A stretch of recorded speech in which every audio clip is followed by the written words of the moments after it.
million times better video quality than the GoPro. I'm losing my fucking patience. Ay, ay, ay, ay, ay. I don't even know if this is Also working. adding procedural safeguards to prevent the agency from doing what it did in the 1970s. We need to see some restraint at that agency. Senator Cruz has addressed that in his remarks already this morning.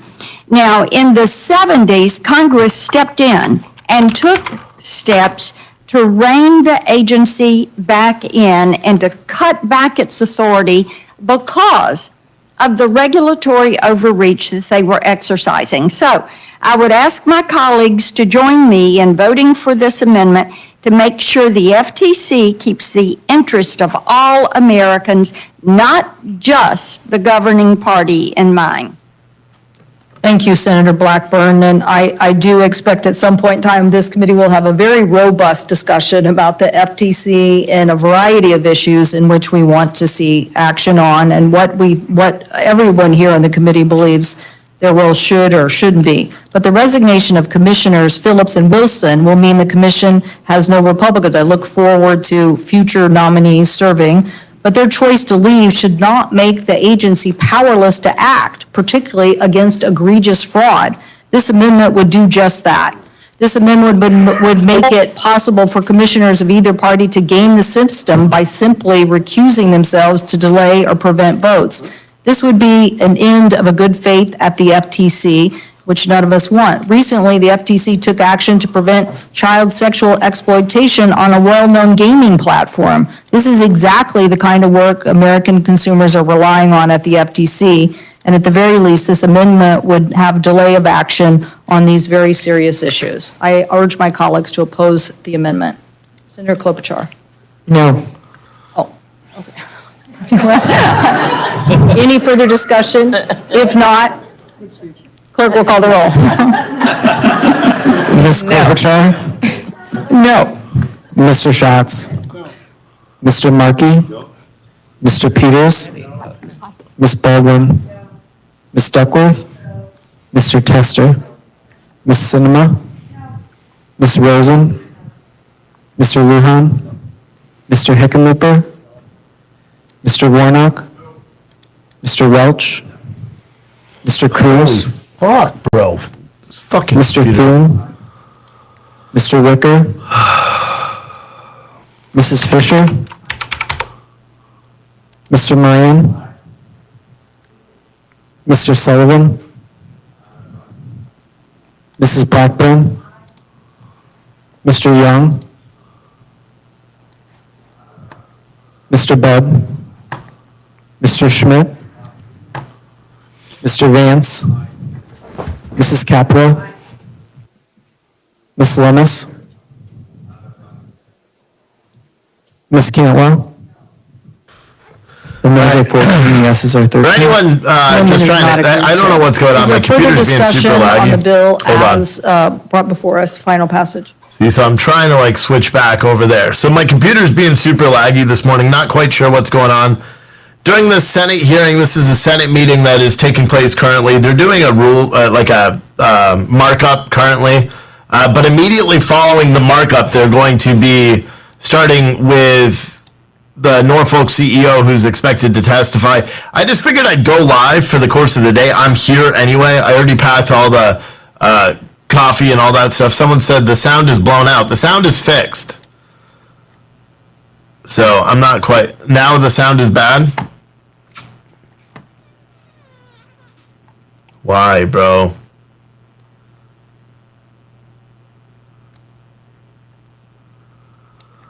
Oh my God, dude.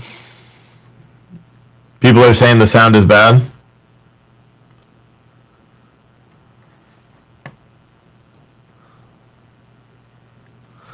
Yeah, let me tell. I don't know how to fix it if that's the case. Like I just assume I should have started driving today. I should have started driving today. I don't have any other duplicate audio on. Is it just not the right one? No, it's the right one. Let me click this.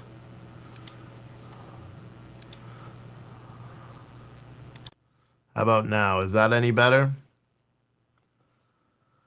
How about now? Sounds like a blown speaker, which doesn't make any damn sense. No, this sounds better now. Sounds like a blown speaker, which doesn't make any damn sense. All right, whatever. I tell you, I should have just started driving today because with the path that today is going, I should have just started driving and just dealt with all the issues because then I can't deal with them because I'd be driving. Someone said there's reverb. There's none of that. I just listened to it. Now it's much better. Yeah. All right. Good. Oh my goodness. Oh my goodness. But man. So tomorrow I'm driving down to Waco, Texas. I don't even want to watch the Norfolk CEO hearing or any of that either. You know, I know someone said Crowder voice going in and out, black conservative perspective took me like 5 tries to get audio on pre-recorded video to work. Yeah, are you talking about on YouTube or are you talking about on Rumble? Rumble's having issues. I can't live stream on Rumble. Well, maybe now I can. It wasn't allowing me to before. It was bogging out.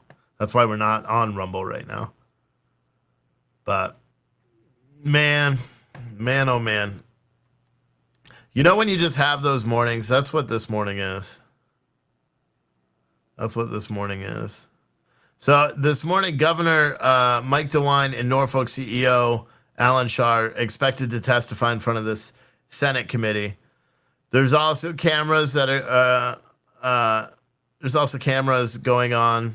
I don't know which hearing do you guys want to watch. There's also Moderna CEO is testifying about raising the cost of the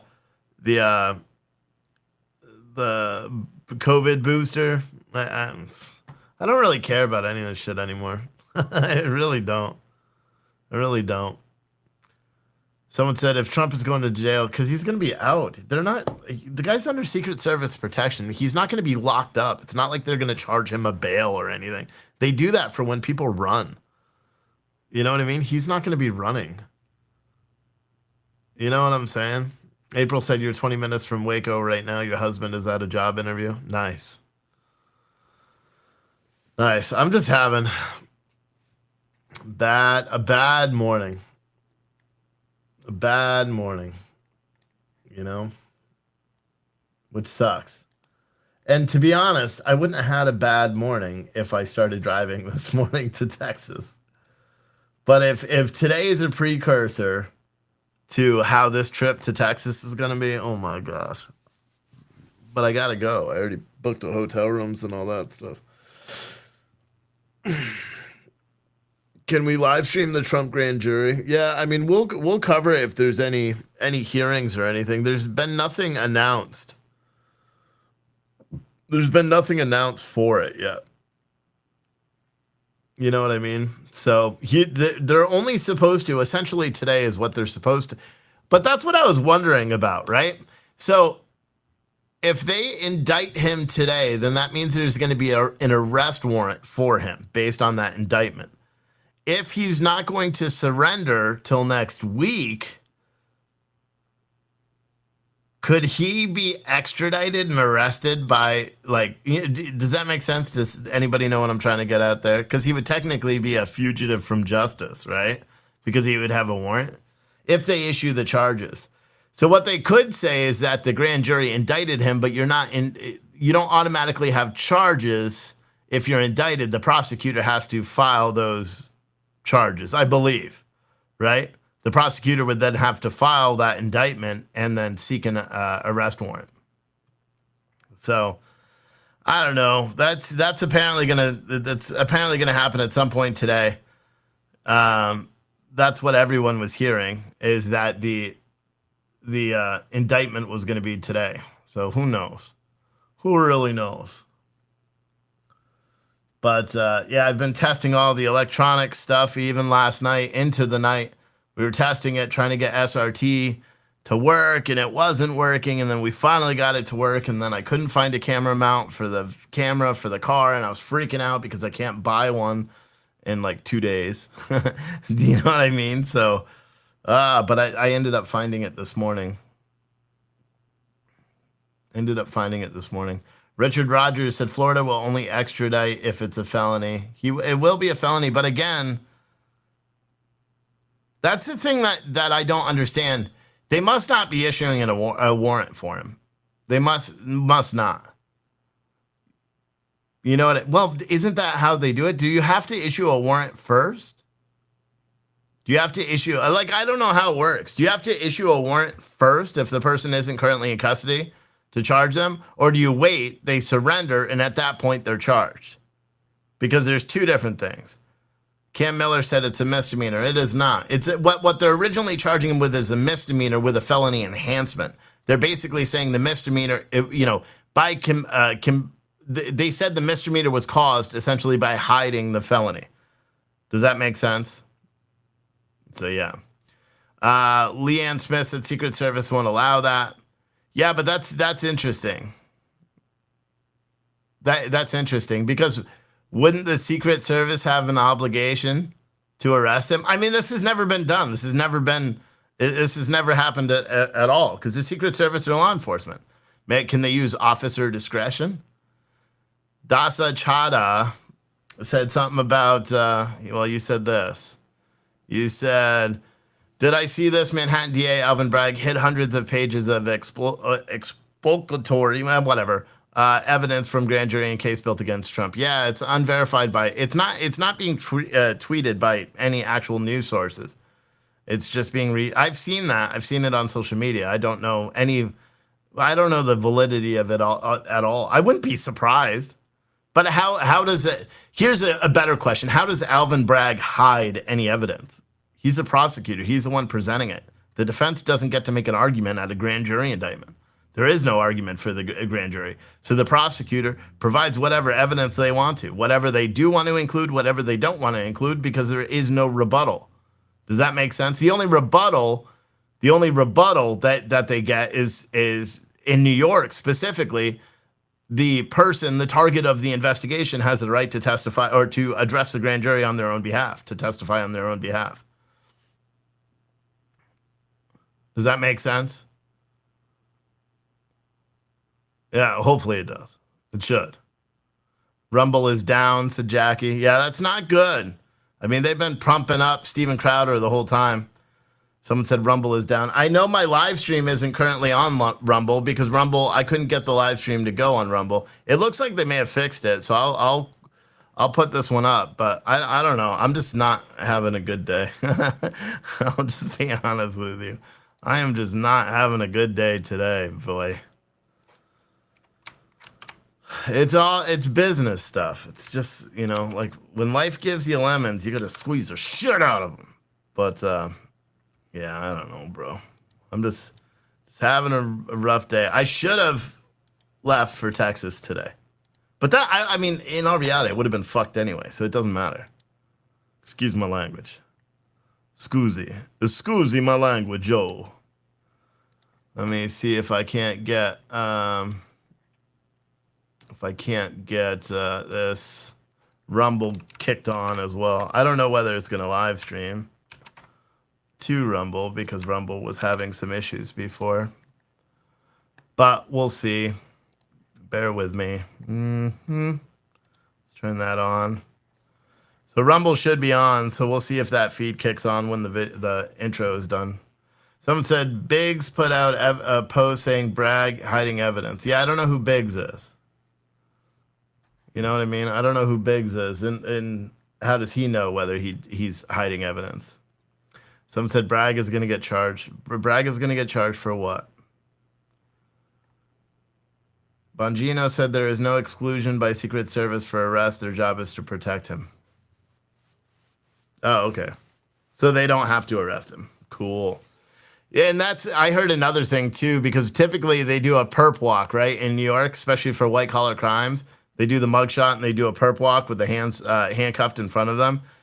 That I saw a debate online on whether or not the Secret Service will allow Donald Trump to be handcuffed. Like it's pretty interesting.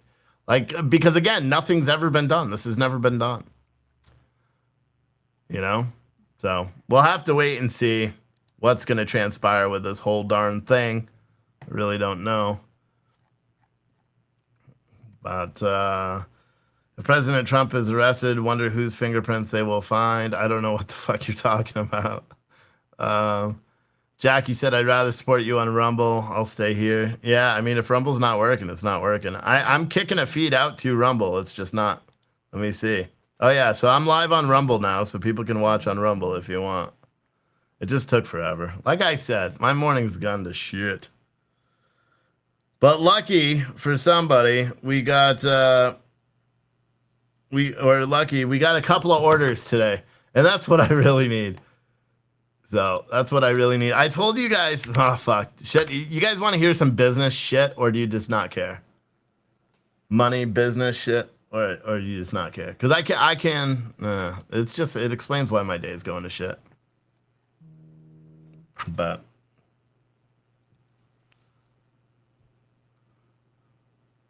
hold on one second.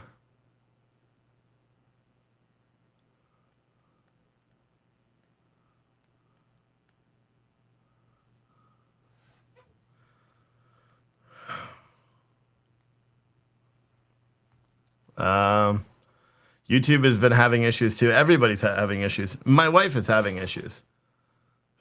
she just texted me and said, "Oh my God, I have 10 missed calls. What are you signing me up for?" I said, "Nothing. Just send me your phone number or send me the screenshot, and I'll start calling all of them and tell them to take you off of the fucking call list." I don't know what it is, but it's really annoying. The day today, I tell you what, the day today is pissing me off. Just in general. Day today is pissing me off. Hold on one second. I'm multitasking. Matter of fact, here, let's watch this hearing just for a little bit. Again, they're not doing the actual hearing yet.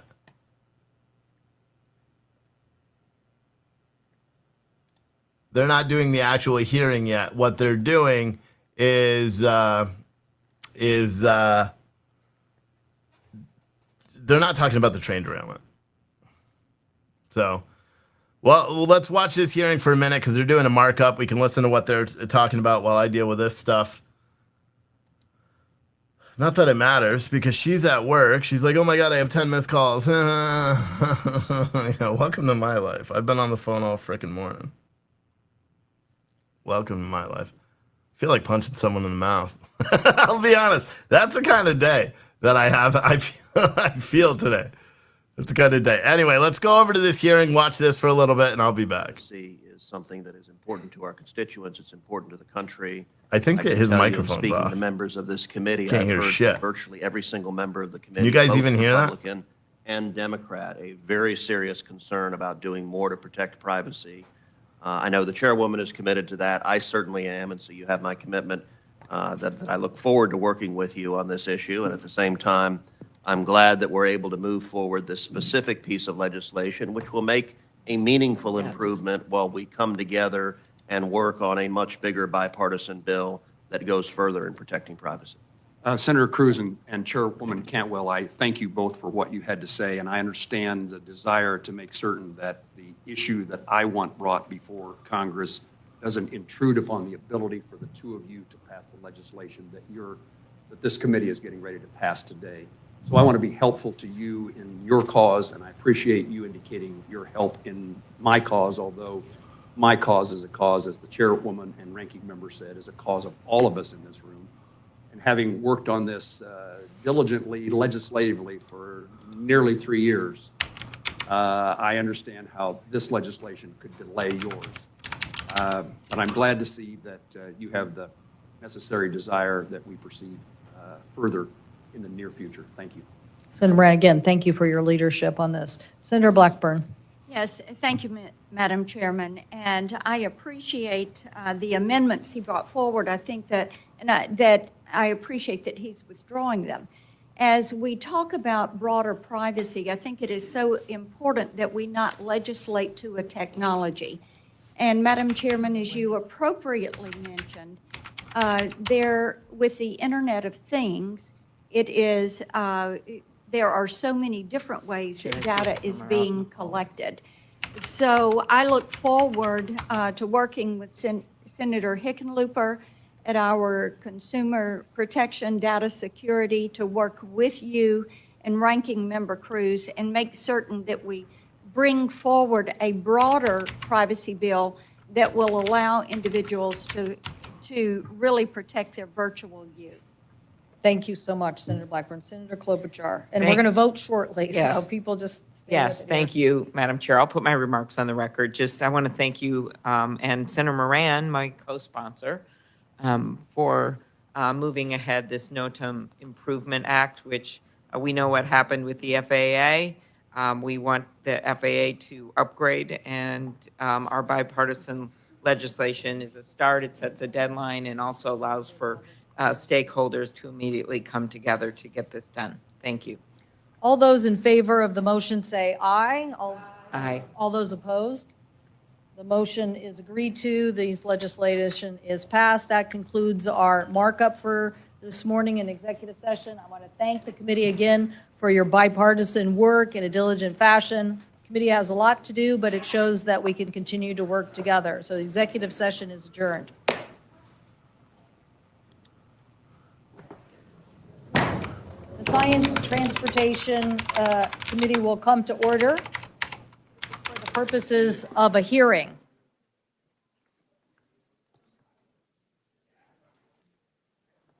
We are here this morning at the full committee for improving rail safety in response to the East Palestine derailment. I would ask the witnesses to please join us for the first panel at the witness table.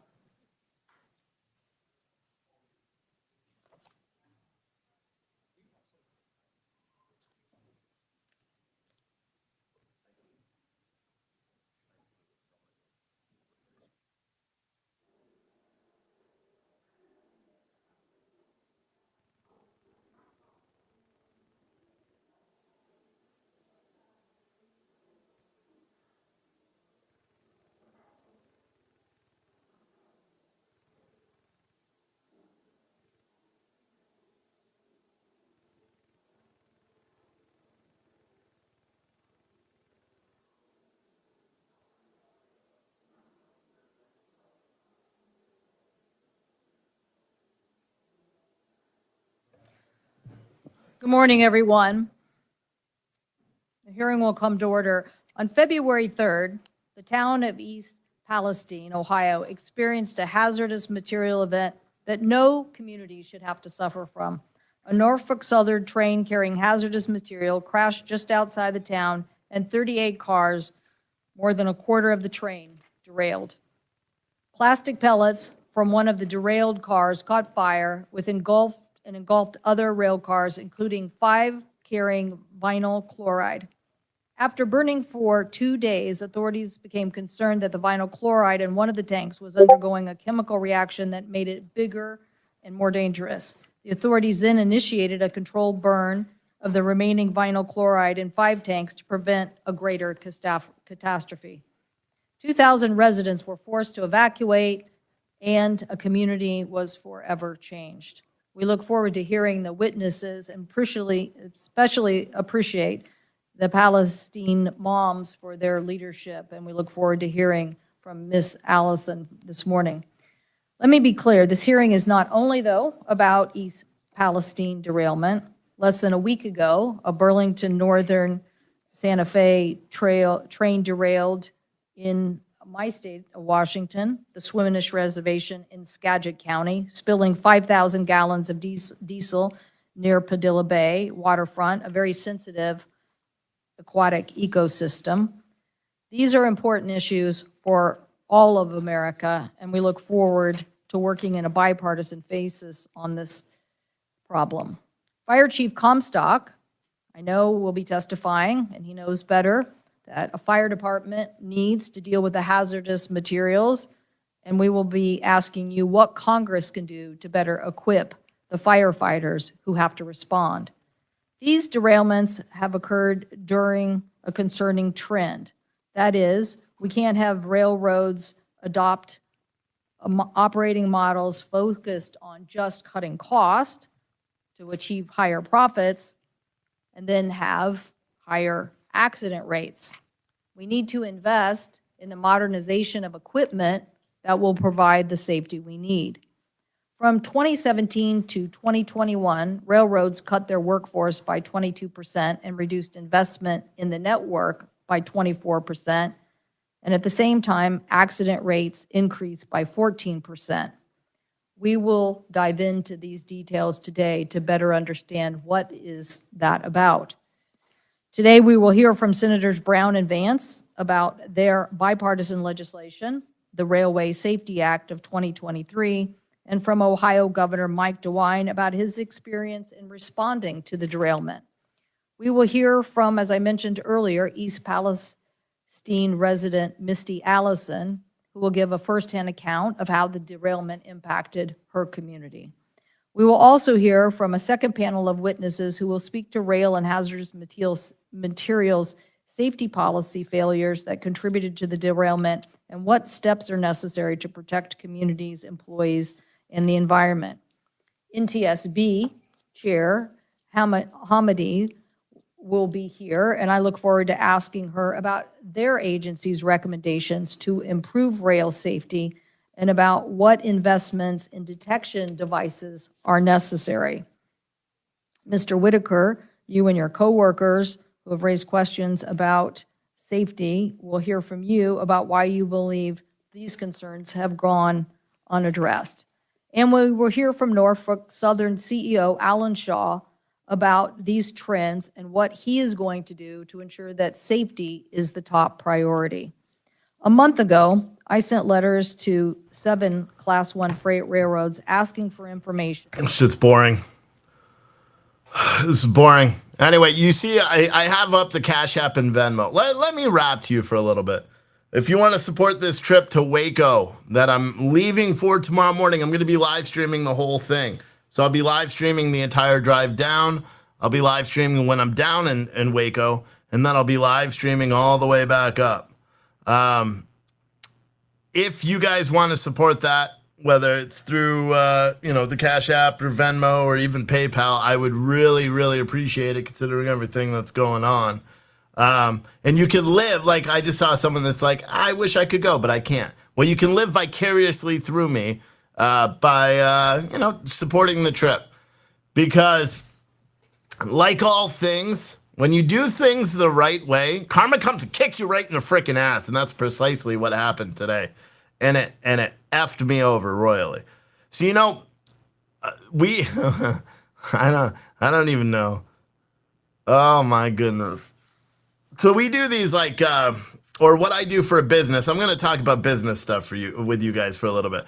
One of the ways we're able to do all these big promotions and things we do in terms of our sales and the big discounts is we do working capital loans on our product. So it allows us for a percentage of the sale, and there's no interest, so it works. It's a flat fee, usually a couple $100 on thousands of dollars. So we've been doing those for a long time, and that's why you see our coffee company continues to rise, right?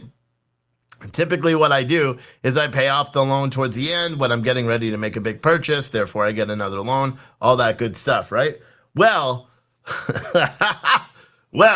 so that's what I plan to do, right? So basically I took all of my money, or not all of my money, but I took a lot of the personal money that I have, like dental money and stuff like that, and paid off this loan because I was like, this makes sense. This makes sense because I'm able to get a bigger loan and then I can make some of the purchases that we're going to for the coffee side. Well, guess what? They changed their underwriting, so now they don't write to businesses in Virginia anymore. I'm so fucked. To put it bluntly, I'm so fucked. Because they didn't say that, you know what I mean? They shouldn't allow me to pay it back early. But so long story short, just don't do those. Don't try to grow your business. And then the regular banks, they offer a 24, I got approved for a $60,000 loan to be able to boost up everything we do, to be able to add other coffee locations and all that stuff. And the bank offered $60,000 for 24% interest. I called the banker this morning and I'm like, listen, for one, is it still good? And they're like, absolutely. And I said, I don't want it. I said, what the number I need is $20,000. That's the number I need, because I'm not opening other stores like this. No, there's a method to my madness, and I realized that stores like this cost too much to open. They cost about 20 grand. So instead, I can open 10 locations for the same price. Literally 10 locations for about 20, 25 grand. And then it gets their distribution out, gets the coffee out, and makes, and then more people can enjoy free coffee, right? So I have this whole business plan up. So I called the bank back this morning and I'm like, hey, listen, I don't need 60 grand. It's just more than I need. I needed 60 grand if I was going to open 3 locations. Right now I don't. I only need 20 grand. So can you loan 20 grand and at a much lower interest rate, because I'm not paying 24% interest? Can we do that? And he's like, yeah, no. And I'm like, what do you mean? He goes, nope, we have an approval for 60 grand for 24% interest. And I'm like, can you do 20 grand for, 12? And he's like, no. I'm like, can you do 20 grand for 15 even? He's like, no. I'm like, what the hell? Is there even? And he's like, literally the approval is for the 60 grand. They won't even do 20 grand for 24% interest. Not that I would do that anyway. I mean, I'm not even going to do 5%. The most interest I'll do on any loan is 5%. It's just stupid, man. It's so weird, because this country is supposed to be the country, a land of opportunity, where you're able to continue to grow. You can't do it. Someone said you need a credit union, not a bank. Mine is a local bank. It's a tiny little local bank. They are essentially a credit union. It's so stupid, man. And it just pisses me off, because I bust my ass to do certain things, and that's it, it just pisses me off. And trust me, I have a way of coming up, pulling, haymakers out. That's not the right expression, but you know what I mean? Fastballs out my ass. I literally always get through stuff. I'm just frustrated, because I bust my ass. And I literally planned, I spent the money that we took out of savings for me to get my teeth fixed, paying off this loan, only to find out I'm not going to be able to get another loan because they're no longer underwriting Virginia. What the fuck? It's just a catch-22 of all catch-22s. So that's how my day started this morning. So if you want to understand the frustration that I have, that's why. Because when you do things the right way, fucking life punches you in the mouth, bro. It's so annoying. It really is. It's so annoying. But whatever. I should have just drove. I should have never worried. For one, I never should have paid off, because the loan comes out every day. It comes off a percentage of the sales and all that stuff. So I should have never just paid it off in full. I should have never did that. It's such a stupid thing. And you know what's funny is I did it last time, and that's what gave me the idea.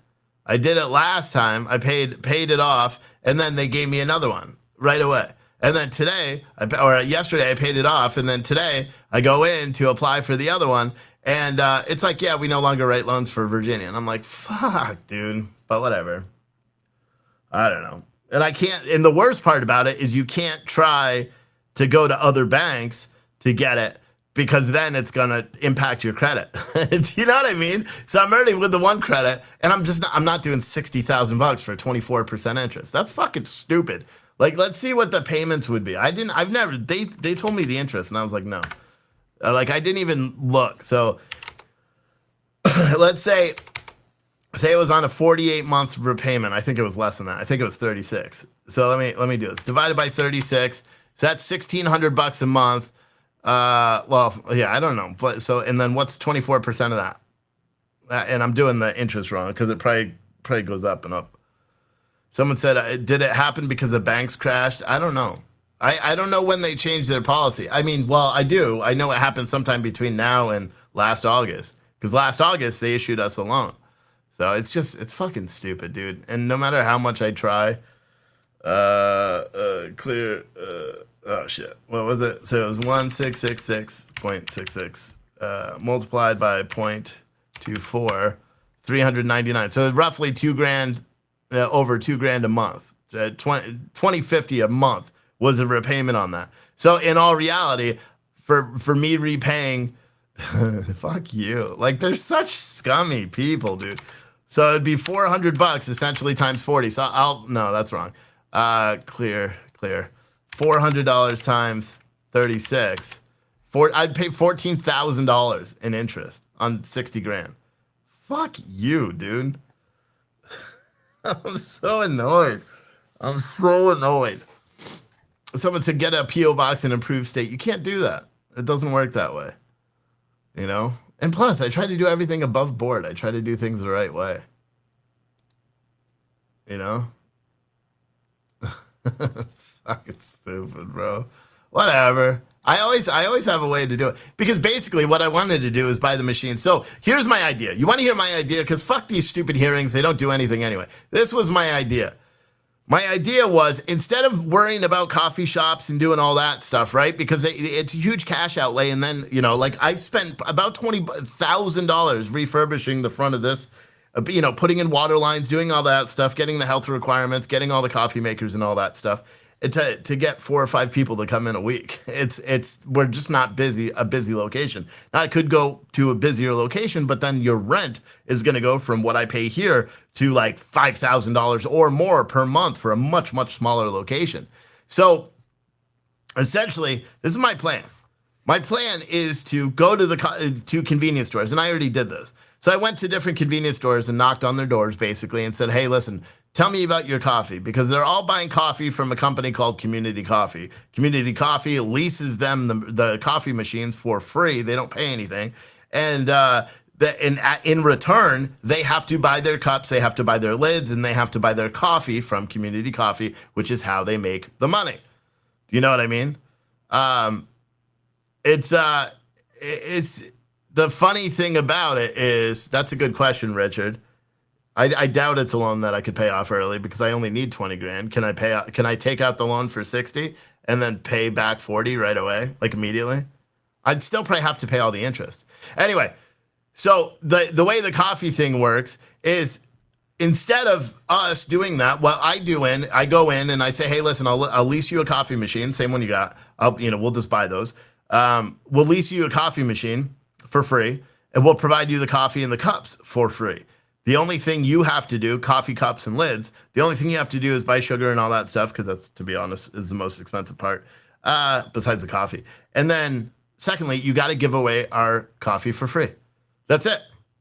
And so I went to about 22, 23 different gas stations, a couple of tire places, like, where they have customers waiting for tires, and I pitched it to them, right? So basically, I told them that, and I said, and they're like, what's the catch? And I said, we'll have advertisement on the cups, and we'll make sure for like the tire places. I'm like, we won't run competitive advertising on your cups, but everything else, it was just free. And then, so all the coffee locations, of all the potential locations I went to, they're all like, yes, 100% we'll do it, because for them it's a no-brainer, right? Because for them, it's going to draw customers in, because we'll make neon signs that they could put up and it says free coffee every day. You know what I mean? Or something like that. So it's going to drive all the people in, and it's crazy, dude. It's crazy because it limits the expenditure, right? So it limits how much we're putting out, because we don't have to pay the stores. Plus it opens up the footprint. There's a long story to it, because basically if I have multiple locations, I could take the data from all of those locations and put it as proof of concept to go and raise big money. Do you know what I mean? And to be honest, I keep telling everybody, like, I've turned down big money. I don't want to give away big, I had someone else offer me, mid 5 figures, but they wanted a huge percentage of the damn company. No, I've worked too hard for this. I worked too fucking hard. Do you know what I mean? I don't know. I'm just really fucking frustrated, bro. I'm just frustrated. Someone said, do you have a pitch deck to give out to potential customers? I don't need pitch decks. Those are advertising. Pitch decks would go to investors. And to be honest, I don't really want investors, because because the investors want too much. If I had another person that came in, for 20 grand, then I'd probably get a sweetheart deal right now. But other than that, I'm not taking investors, because I don't want to further dilute the company, and I want to do a CF raise. I want to do a big CF raise, try to get some VC funding and all that, because again, at that point, it's not a coffee company. It's an advertising company. There's a whole segment to it that's quite a bit different. And I was talking to my wife the other day, and I'm like, this makes more sense because I could do it. Hotels, I could do everything. So I don't know. I'm frustrated. I'm frustrated. And now I'm going to go and I'm going to spend entirely too much money going to Waco, Texas, because I'm not taking the RV. You know? God. I don't know. It's just frustrating. Someone said, don't give away your company. You can do what you want now. I can't do what I want now. Because if I had it up to me, if it was up to me right now, I would I would go and provide all these coffee, I would have all my coffee would be in every fucking gas station from here to Winchester. And I'd be running the data off of that, being able to tell, okay, this is how many scans I'm getting each day, and then make marketing advertisements to go out and get other customers, and then to, rapidly expand the footprint that way. But the problem is it just takes so much money to put it out there. You know what I mean? And we're not like what we were before. I mean, the economy's fucking crushing everybody. You know what I mean? The economy's crushing everybody. So it is what it is. I'm just having a bad fucking day too. I'm just having a bad day because things just don't make fucking sense, man. 24 fucking % interest. It's insane, bro. But then again, I mean that's the truth because you would have the same thing like, for example, like our mortgage, right? We were thinking about buying another house, selling our house and buying another house, trying to get approved for another mortgage. And then I was just thinking about it. There's no reason to do that because for one, our interest rate's so low. We're under 4. It's so low compared to what the interest rates are now. And then when I was running the comparables to see how much money we'll actually qualify for, it would be less because the interest rate's so much more. And then banks are being greedy. 24 fucking % interest, dude. Fucking bullshit. And you guys know I'll end up pulling something out my ass and figure it all out, but I'm frustrated. I am frustrated. You never know. Maybe they'll change it and approve it. I think last time they denied it and then a couple of days, I don't know. I'm just annoyed. I'm just annoyed. You guys are saying like cook the books and stuff like that. I don't know what the hell you're talking about. It's nothing to cook the books. I know the concept's gonna win, but I know it's all gonna win. I'm just frustrated. I'm just frustrated in general. It is what it is. But all right, let's go back to this hearing. There, I ranted. Someone said if banks are up to 22, I don't know. I mean, I even called one of my credit cards this morning just in anticipation for the trip, just to make sure I have extra just in case, so I could get a couple of hotels and stuff like that besides the main hotel, and ask for a credit limit. And they didn't even check. They're just like, no, we're not doing any credit increases. I'm like, are you going to check the credit? And they're like, nope, we're not doing any credit increases. Well, nope, nothing. We're just not doing them now.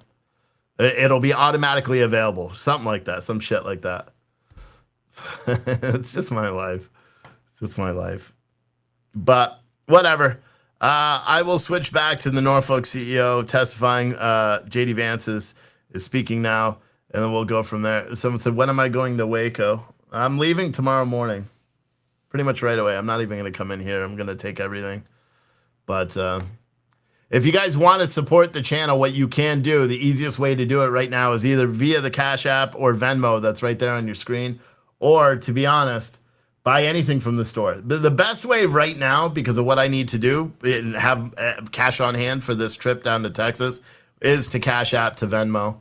And if any of you guys are independently wealthy and you want to get in on a coffee company, let me know. But oh my gosh. All right, let me change back this hearing.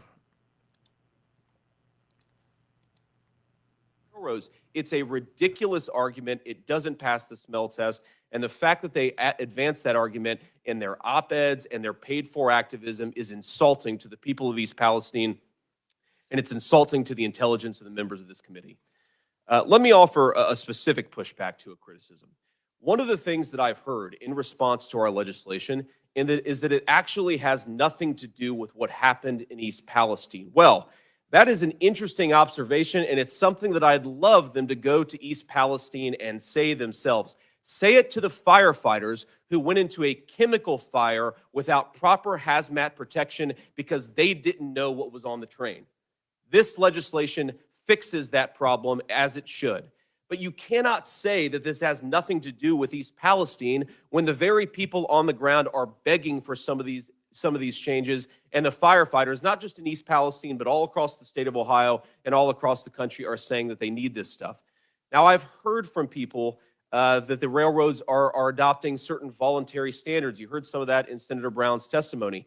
They allegedly have an app that notifies the firefighters and the first responders what's on the trains. Well, if the app was good enough, then why did it fail in East Palestine? If the app provided proper notification, then why did firefighters in my state 7 weeks ago go fight a chemical fire without knowing what was on it? It's a ridiculous argument. Now, I want to look towards the future here, and I want to offer a suggestion to the rail industry and to anybody else who wants to engage on this legislation. I had a good meeting with Alan Shaw yesterday, and I'm looking forward to Mr. Shaw's testimony. I would love to see a commitment from Mr. Shaw to defend and to support certain components of this bill. I think it would be good. I think it'd be good for the people of East Palestine, and I frankly think it would be good for Norfolk Southern as well. But one of the things that we talked about is the hot box detectors and whether we need them every 10 miles or every 15 miles or every 7.5 miles, and whether they should be enhanced by additional technology.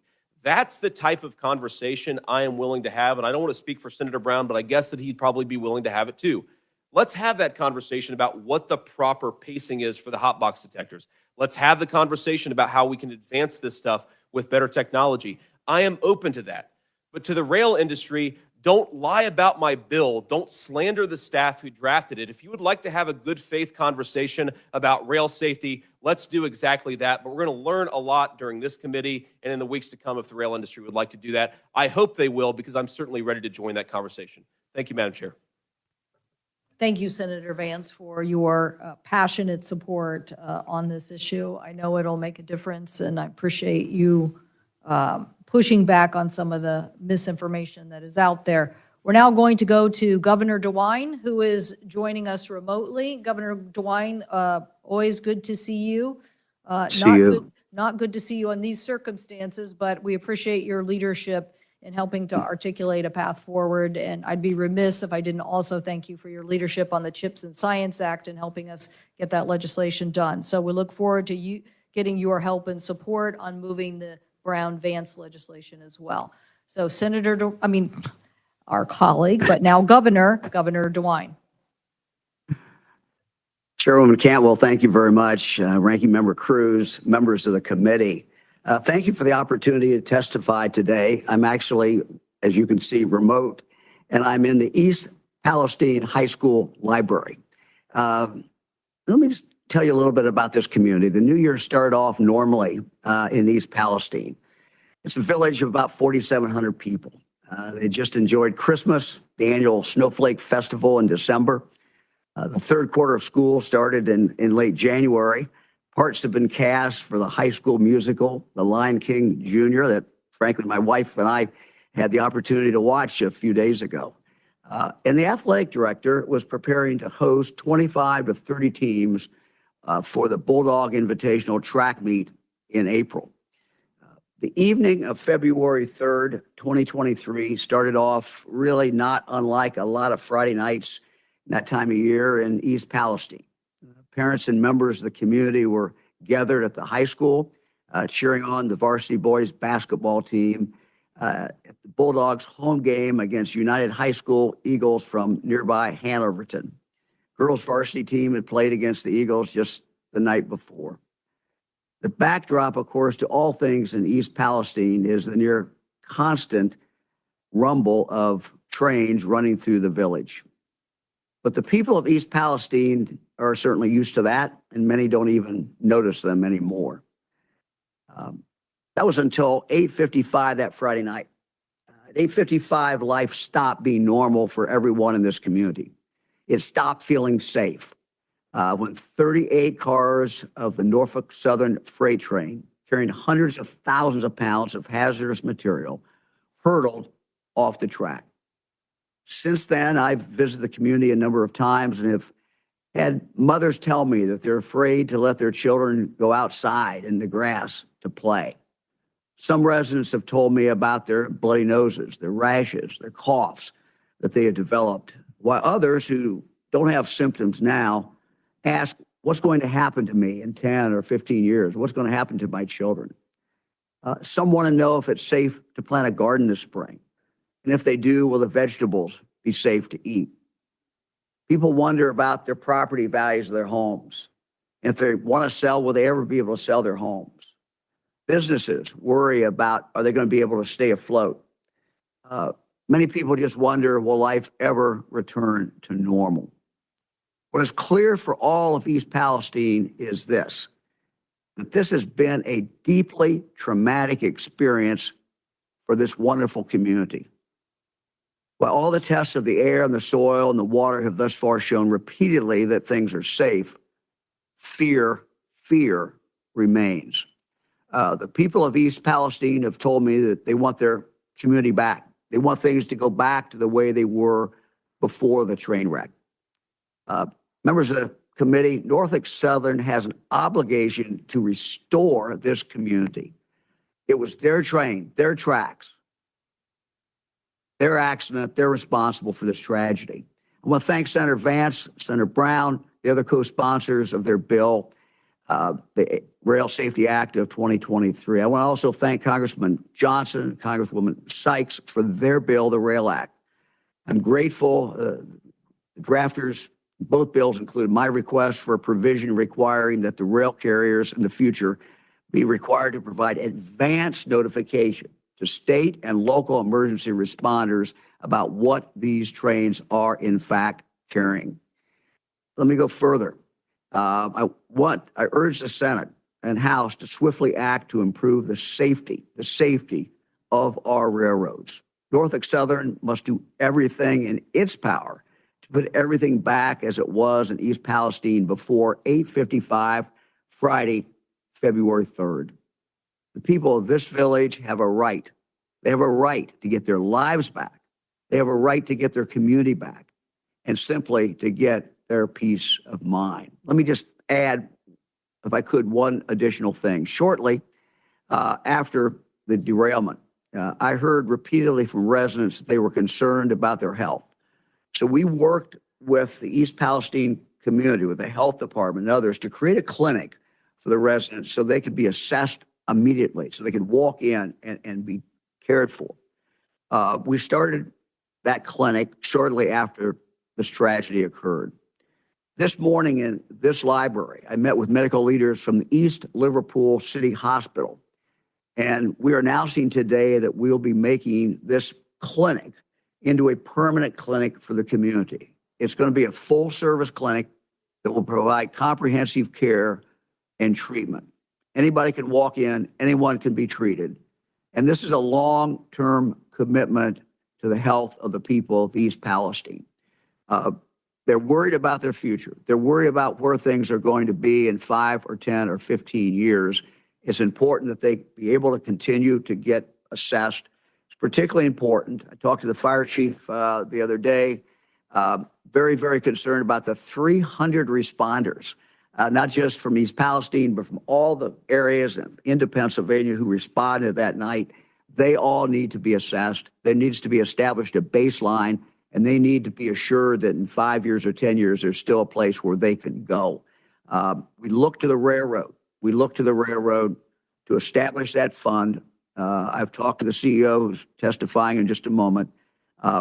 We believe that fund needs to be established. It needs to be large enough to give people the confidence they have that they're going to be protected in the future. Thank you so much for inviting me to testify, and I'm very, very grateful.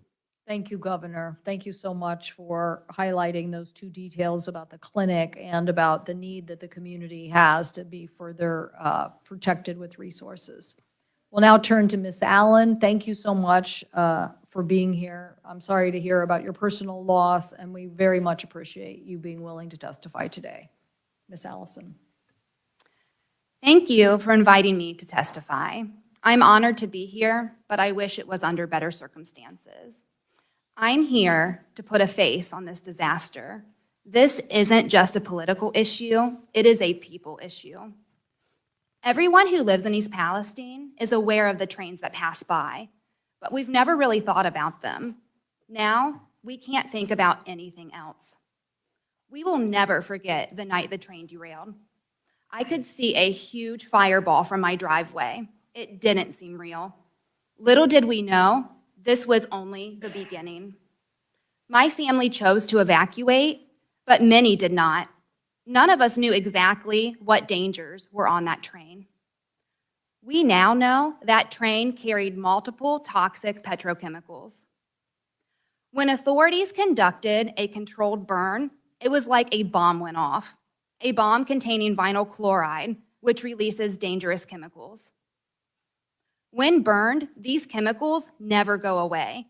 Chemicals such as dioxins, which are not safe at any level and cause damage that may not show up for years. 2 days later, our government told us it was safe to come home. But is it safe? People and animals in my community are sick. The EPA tells us the data is fine, while independent researchers say that there are high levels of carcinogens all around us. Who do we trust? And then there's our mental health. The anxiety is real. My 7-year-old has asked me if he is going to die from living in his own home. What do I tell him? This preventable accident has put a scarlet letter on our town. People don't want to come here. Businesses are struggling. Our home values are plummeting. Even if we wanted to leave, we couldn't. Who would buy our homes? There were over 1,000 train derailments last year, and the expansion of the petrochemical industry means that more trains carrying toxic chemicals will put more families at risk. Alan Shaw has repeatedly said that Norfolk Southern will make it right. But who determines what is right here? East Palestine residents expect meaningful relief, including short and long-term healthcare monitoring, home value protection, and an actionable economic development plan, including the Norfolk Southern training facility placed in our town. As though the train derailment wasn't enough, less than 2 weeks ago, my mother lost her 3-year battle with cancer. My mother taught me to fight for what's right, and I will always fight to protect the health and safety of my children, of your children, and of every child in America. Remember, this is about people. This is about a community that no one had ever heard of before becoming ground zero in a small town being destroyed overnight.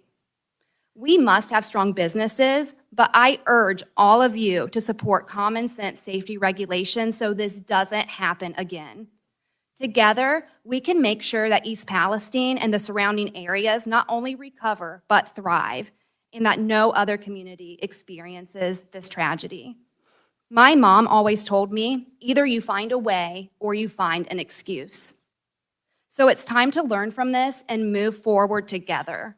Let's find a way, not another excuse. Thank you. Thank you, Ms. Allison. And unfortunately, in these safety accidents, we have often found that it is the voice of the families who come forward and help keep the focus on to safety and security. So thank you for helping to lead this charge on this particular issue. We very much appreciate it. I don't know if anybody has any questions for these panelists here. If not, we will turn to the second panel. But maybe, Ms. Allison, I just wanted to emphasize, maybe for you or the governor, or actually or any of our colleagues, this issue of making sure that there is proper equipment in the community. Everybody is in agreement that we have to come up with something that gives proper equipment to the community in advance. Is that right? Governor DeWine, is that where you are? Well, absolutely. I think Madam Chair, the other thing that I've talked with the CEO quite extensively about is training. In Ohio, most of our fire departments, particularly in our rural areas, are volunteers. And so the railroad really has unique information And it's important that they share that information about how you deal with these train fires, how you deal with the train wrecks. As you pointed out, you know, that particular night, they didn't know what they were fighting. They didn't know what they were dealing with, at least not for sure. So training is very, very important. And I think, you know, we're making some progress in that regard. And I would, you know, like for all the railroads to really participate in that training. Madam Chair, could I? Madam Chair? Yes. Senator Brown, then Senator Vance. Thank you. We are working to create a fund, sort of a regional fund, both for training, as Governor DeWine said, and for equipment. So East Palestine has one paid firefighter, the chief, and about 20 volunteers, 22, I think. And they obviously are not going to be able to train them all to combat hazmat fires. But we look at it a regional way all over the state and all over the country with funding from the chemical companies and the railroads, so that they can all descend on a place like East Palestine from 15, 20 minutes away with the right equipment and the right training. Senator Vance. Yeah, I forgot my manners earlier, Madam Chair, so I appreciate, I just wondered why we still had Governor DeWine, thank him for being here and thank him for his leadership and his hard work over the last 6-7 weeks, because he's done a great job. Thank you. Thank you. Well, the reason I bring this issue up is because we've had the same issue in the Pacific Northwest as it relates to oil train derailments. And unfortunately, they happen in communities where you might be dealing with a volunteer fire department. And what resources are there going to be in that community? So I think the committee here has to really think about how we're going to, what we can do to help communities be prepared in these instances. Senator. Madam Chair? Yeah. Madam Chair? Yeah, I just. After you. Senator Klobuchar. Yes, Senator, I just wanted to thank Senator Brown and Vance and the governor, as well as Ms. Allison, for this incredibly constructive testimony. This is, I can't even imagine what you've been through, Ms. Allison, and the fact that you're able to come forward and testify in such a meaningful way. We really appreciate it. And the bill, I'm on the bill, I'm a strong supporter of it. I just thank you for working across the aisle, because you could actually get things done that way. So thank you. Senator Cruz. Thank you, Madam Chair. I want to thank each of the witnesses for your testimony. It's been powerful. Ms. Allison in particular, I want to thank you for your courage coming and speaking up. I'm sorry about the loss of your mom. That's very difficult. And you're sharing the story of your young children and what they're going through is really powerful and moving. And so thank you for giving voice to their fears, their concerns. Thank you also for giving voice. There are other moms from East Palestine who are here with you and standing with you, and thank you for speaking for them as well. I wanted to ask you, we're still relatively early in the aftermath of the derailment, but at least to date, are you satisfied with the response you've seen, number one, from the federal government, and number two, from Norfolk Southern? Do you feel that the families who've been impacted by this have received what you need, have received the compensation you deserve? And if you're not satisfied, what more do you think is needed?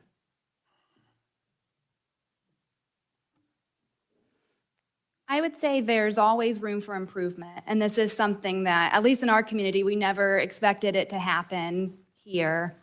I would say that there has been some response, but specifically in regards to Norfolk Southern, I do think there are a lot of opportunities for improvements, at least from a lot of the community members. And, you know, I just shared my experience, but I do have testimonies from about 50 other residents with me today that I can share with you. I was reading those last night in my hotel room and just tears streaming down my face. It's absolutely heartbreaking. I'm a market researcher by trade. And so looking at all of this data in the aggregate, what I saw time and time again was people were saying essentially they feel like Norfolk Southern is just offering breadcrumbs throughout the community with funding.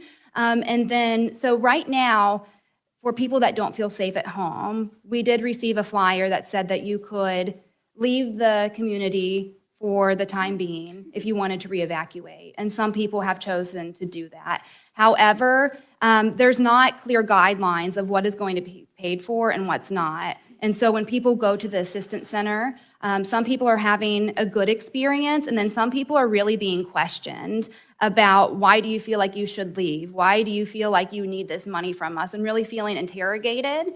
And so that's really concerning because I think a lot more data needs to come out. This testing that the EPA finally said that they're, testing for dioxins, et cetera.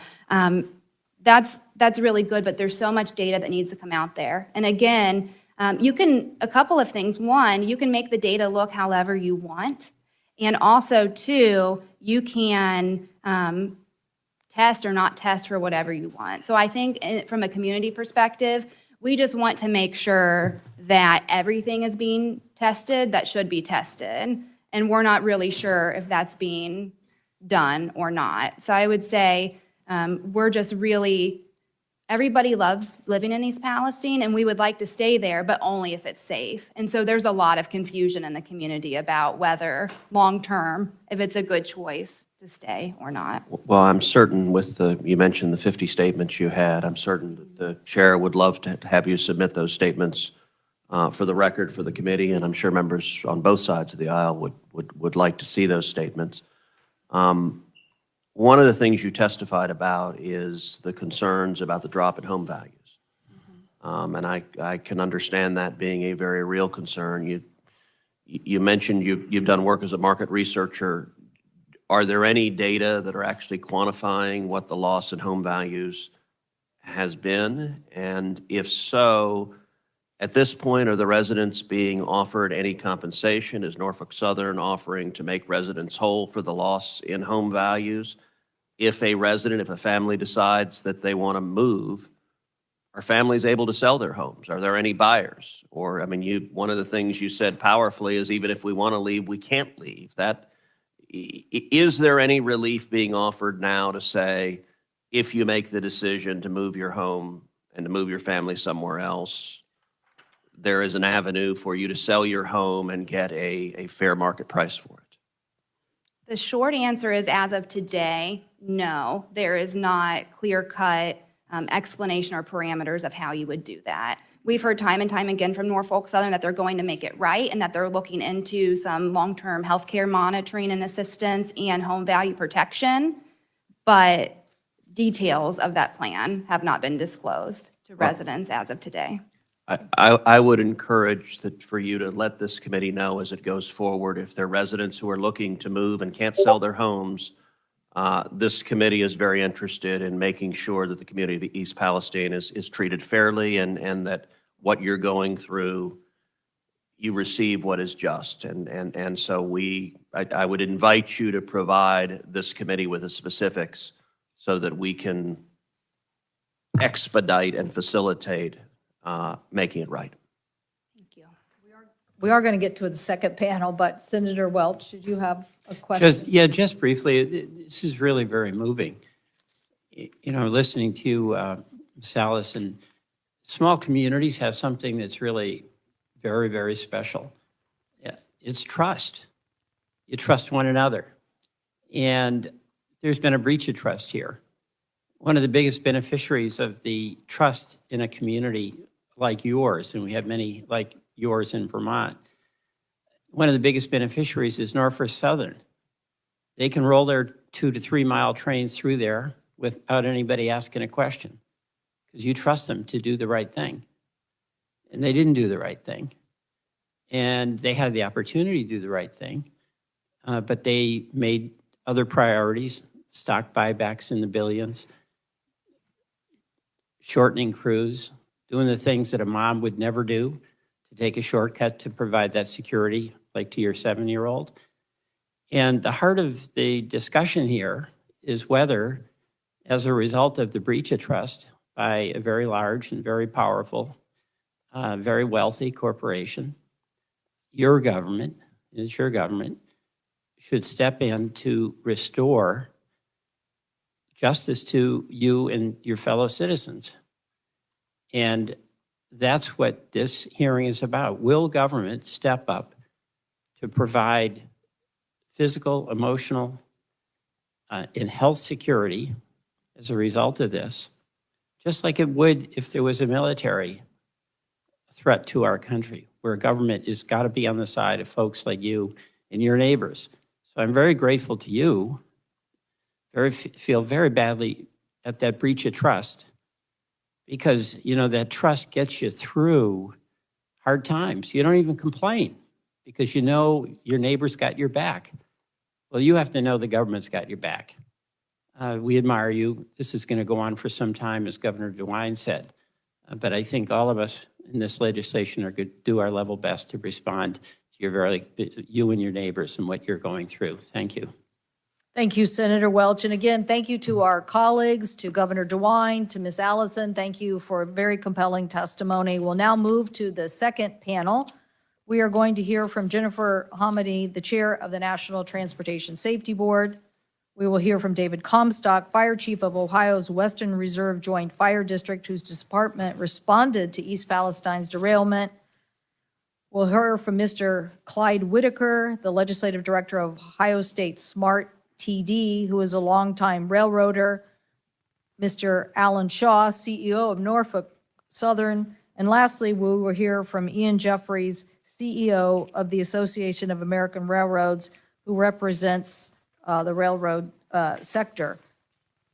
If all of those witnesses would come forward, and we will start in a minute with Ms. Hamady from the NTSB.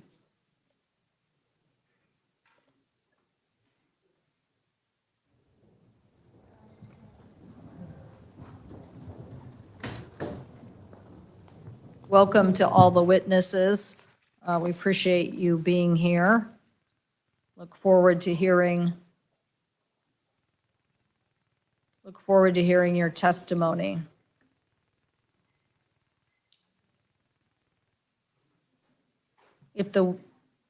We'll start with you, Ms. Hamady. Thank you so much.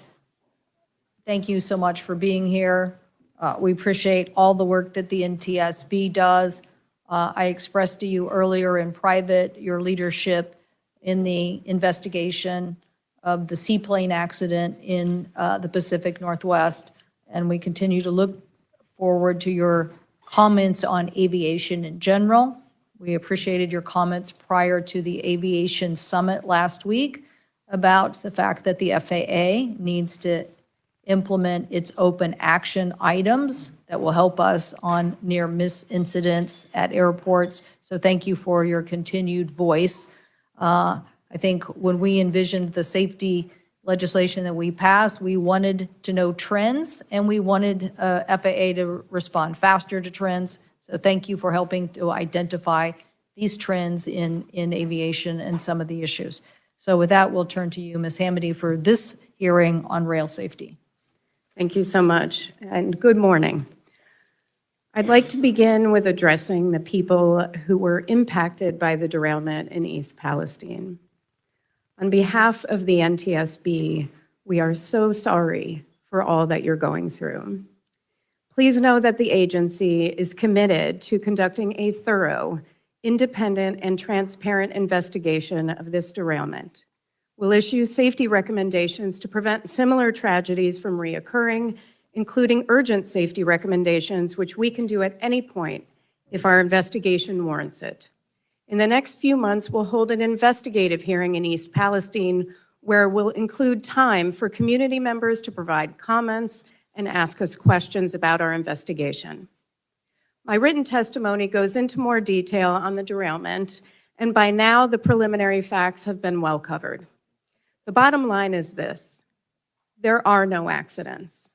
This derailment, as all accidents we investigate, was 100% preventable. As is the case with all our investigations, we're looking into every factor that could have led to this tragedy. We're looking into the wheel bearing, the wheel sets, the axle, and the rail car, including their manufacture, maintenance, and inspection, the hot bearing detectors, Norfolk Southern's temperature thresholds for alerting train crews of safety concerns, and their use of real-time monitoring and data trending, and the company's policies, practices, and overall safety culture. We're also looking into the design, maintenance, and performance of the tank cars used to transport hazmat, including the pressure relief devices on the 5 vinyl chloride tank cars. emergency response preparedness and communications, the decision-making process that led to the vent and burn, the U.S. Department of Transportation's oversight of rail and hazmat safety, and so much more. I know that there are a lot of questions about our investigation, and I will provide what I can today. I also know that Congress is eager to improve rail safety more broadly, so I offer the following 5 issues for your consideration. First, the definition of high-hazard flammable train should be expanded to a broader array of hazmat. And the definition's threshold of 20 loaded tank cars in a continuous block or 35 tank cars dispersed throughout a train should be eliminated. Second, DOT 111 should be phased out of all hazmat service. They're not as protected as DOT 117 tank cars. Third, people deserve to know what chemicals are moving through their communities and how to stay safe in an emergency. That includes responders who risk their lives for each of us every single day. They deserve to be prepared. That means access to real-time information, obtaining the right training and gear, and having the right communications and planning tools. Fourth, like cockpit voice recorders in aviation, audio and video recorders in the locomotive cab are essential for helping investigators determine the cause of an accident and make more precise safety recommendations. Recorders also help operators proactively improve their safety policies and practices. In the East Palestine derailment, the locomotive was equipped with an inward-facing camera. However, since the locomotive was put immediately back into service following the accident, the data was overwritten. That means the recorder only provided about 15 minutes of data before the derailment and 5 minutes after. The FAST Act, following terrible tragedies in Chatsworth and in Philadelphia, required Amtrak and commuter railroads to maintain crash and fire-hardened inward and outward facing image recorders in all controlling locomotives that have a minimum of a 12-hour continuous recording capability. This was extremely helpful in our DuPont, Washington investigation. Now is the time to expand that requirement to audio and include the Class 1 freight railroads in that mandate. In fact, now is the time to address all of the NTSB's open rail safety recommendations, many of which are on our most wanted list. Fifth and finally, as the committee works on enhancing rail safety, I trust that you'll consider the resources that we desperately need to carry out our critical safety mission. Investments in the NTSB are investments in safety across all modes of transportation. To that end, we look forward to working with the committee on this year's reauthorization of NTSB and hope that you will approve the President's budget request for the NTSB of $145 million. Thank you. Thank you, Ms. Hamady. Thank you so much. Mr. Comstock, welcome. Thank you for being here. Good morning, Chair Cantwell, Ranking Member Cruz, distinguished members of the committee. My name is David Comstock, and I'm the Fire Chief of the Western Reserve Joint Fire District located in Poland, Ohio. I'm also a member of a National Volunteer Fire Council, a nonprofit membership organization that serves as a national voice of over 670,000 volunteer firefighters, comprising 65% of the nation's fire service. My department was one of over 50 fire departments that responded to the East Palestine derailment.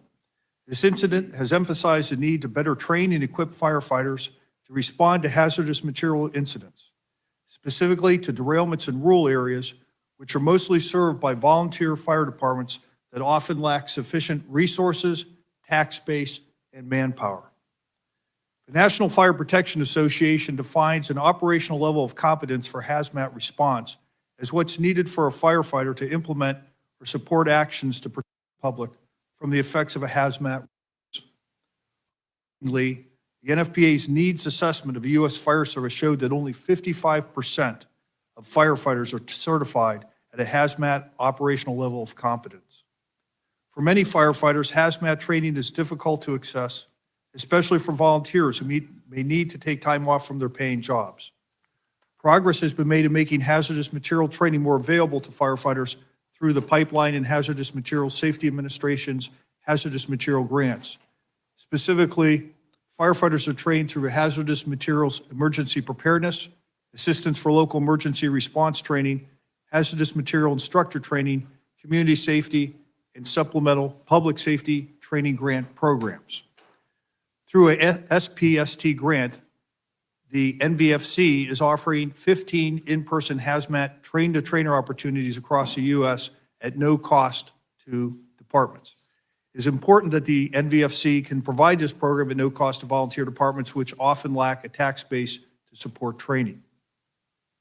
Thanks to the PHMSA grants I mentioned earlier, the NVFC and other first responder organizations have been able to train tens of thousands of firefighters. The NVFC asks that Congress pass legislation to increase funding to these PHMSA hazardous material training grants. The NVFC is pleased to see that S576, Railway Safety Act of 2023, includes language that increases support to the alert and supplemental training grant programs. The Federal Emergency Management Agency's assistance to firefighter grants and staffing for adequate fire and emergency response grants is also critical to fire departments. The goal of these grants is to bring all fire departments up to a baseline level of readiness. Many departments struggle to achieve this baseline. An alarming example is NFPA data showing that 53% of fire departments cannot equip every firefighter with self-contained breathing apparatus. The NVFC requests that Congress increase funding to AFG and SAFER grant programs and pass S870, Grants and Safety Act, as soon as possible to ensure the authorization for these critical grants doesn't lapse at the end of this fiscal year. The NVFC also asked Congress to provide additional support to local and regional response coordination initiatives.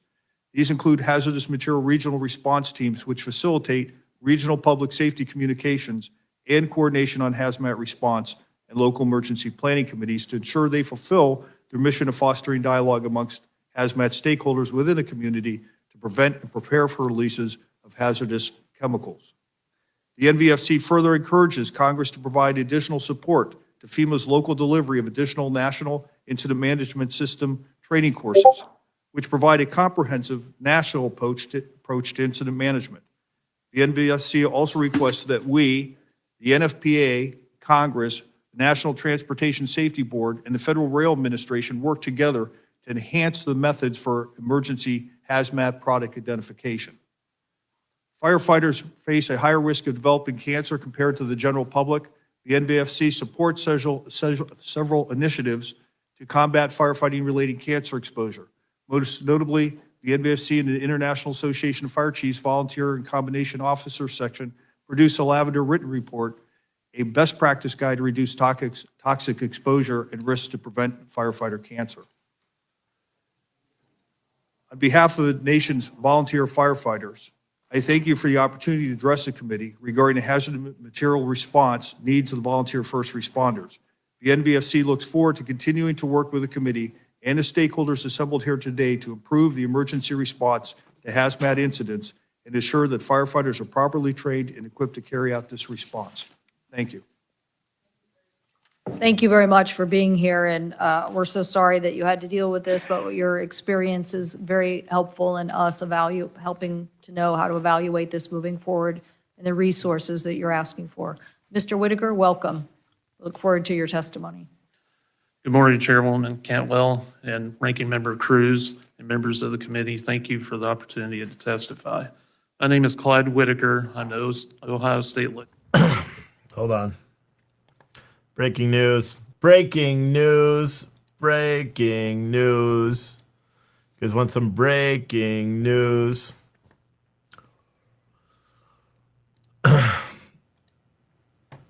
According to, where did I just see this? According to Business Insider, Donald Trump is not going to be indicted today. Manhattan jury met today. They met on Monday, and they meet tomorrow as well, apparently, about Donald Trump. The Manhattan hush money grand jury has been told not to come in on Wednesday, a cancellation that comes on the brink of a possible historic indictment vote of former President Donald Trump, according to two law enforcement officers. And while nothing beyond Wednesday is set in stone, it's unlikely that the grand jury will meet at all this week, said one of the law enforcement sources who spoke on the condition of anonymity. I can't say that word. A grand jury has been meeting on Mondays, Wednesdays, and Thursdays to hear evidence of Trump's alleged role in approving a 2016 election eve payment of $130,000 to adult film actress Stormy Daniels, money that federal prosecutors have called an illegal campaign expenditure, although they're not looking to charge him. Prosecution witness Michael Cohen had told reporters as recently as last week that he had expected to be the grand jury's final witness. Had that remained the plan, Cohen's testimony, which concluded last Wednesday, would have been quickly followed by a deliberation and vote. But today's pause in the grand jury activity, especially if the panel does take the rest of the week off, will likely delay the process into next week. Now, grand juries convene in secret, and prosecutors are statutorily barred from discussing what they do. The pause comes after an unexpected testimony Monday by Robert Costello, who was allowed to address the grand jurors at the defense request. Costello previously served as Cohen's legal advisor, and he said at a press conference on Monday that he attacked his former client's credibility during his testimony. Cohen had just spent 2 days of testimony walking grand jurors through the chronologically of Trump's involvements in the payments. It's unclear why District Attorney Alvin Bragg, whose office has been presenting evidence against Trump since mid-January, temporarily hit the brakes on the investigation. The reason for the pause could be unrelated to the grand jury investigation, although it is known that Alvin Bragg was in the courtroom, or was in the Manhattan DA's office today. It's also possible that prosecutors are executing a shift in strategy.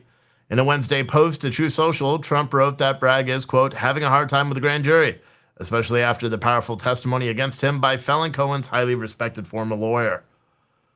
Prosecutors are barred from divulging any grand jury details. Bragg's office did not immediately respond to a request for a comment, but apparently that's the latest update right now, is that there is going to be no indictment coming down the Bullworth today at all. But that's interesting. Interesting, at least to me. Maybe not to anybody else, but that's to me. All right, let's go back to this hearing. Sorry about that. Just a quick update because I thought it was pertinent. Is the event like we've seen at East Palestine. We need meaningful change, and we desperately need people like yourselves to reverse this dangerous trends in the railroad industry. The Rail Safety Act of 2023 goes a long way toward doing just that. As we sit here today, the railroads are attempting to eliminate the conductor from the cab of a locomotive.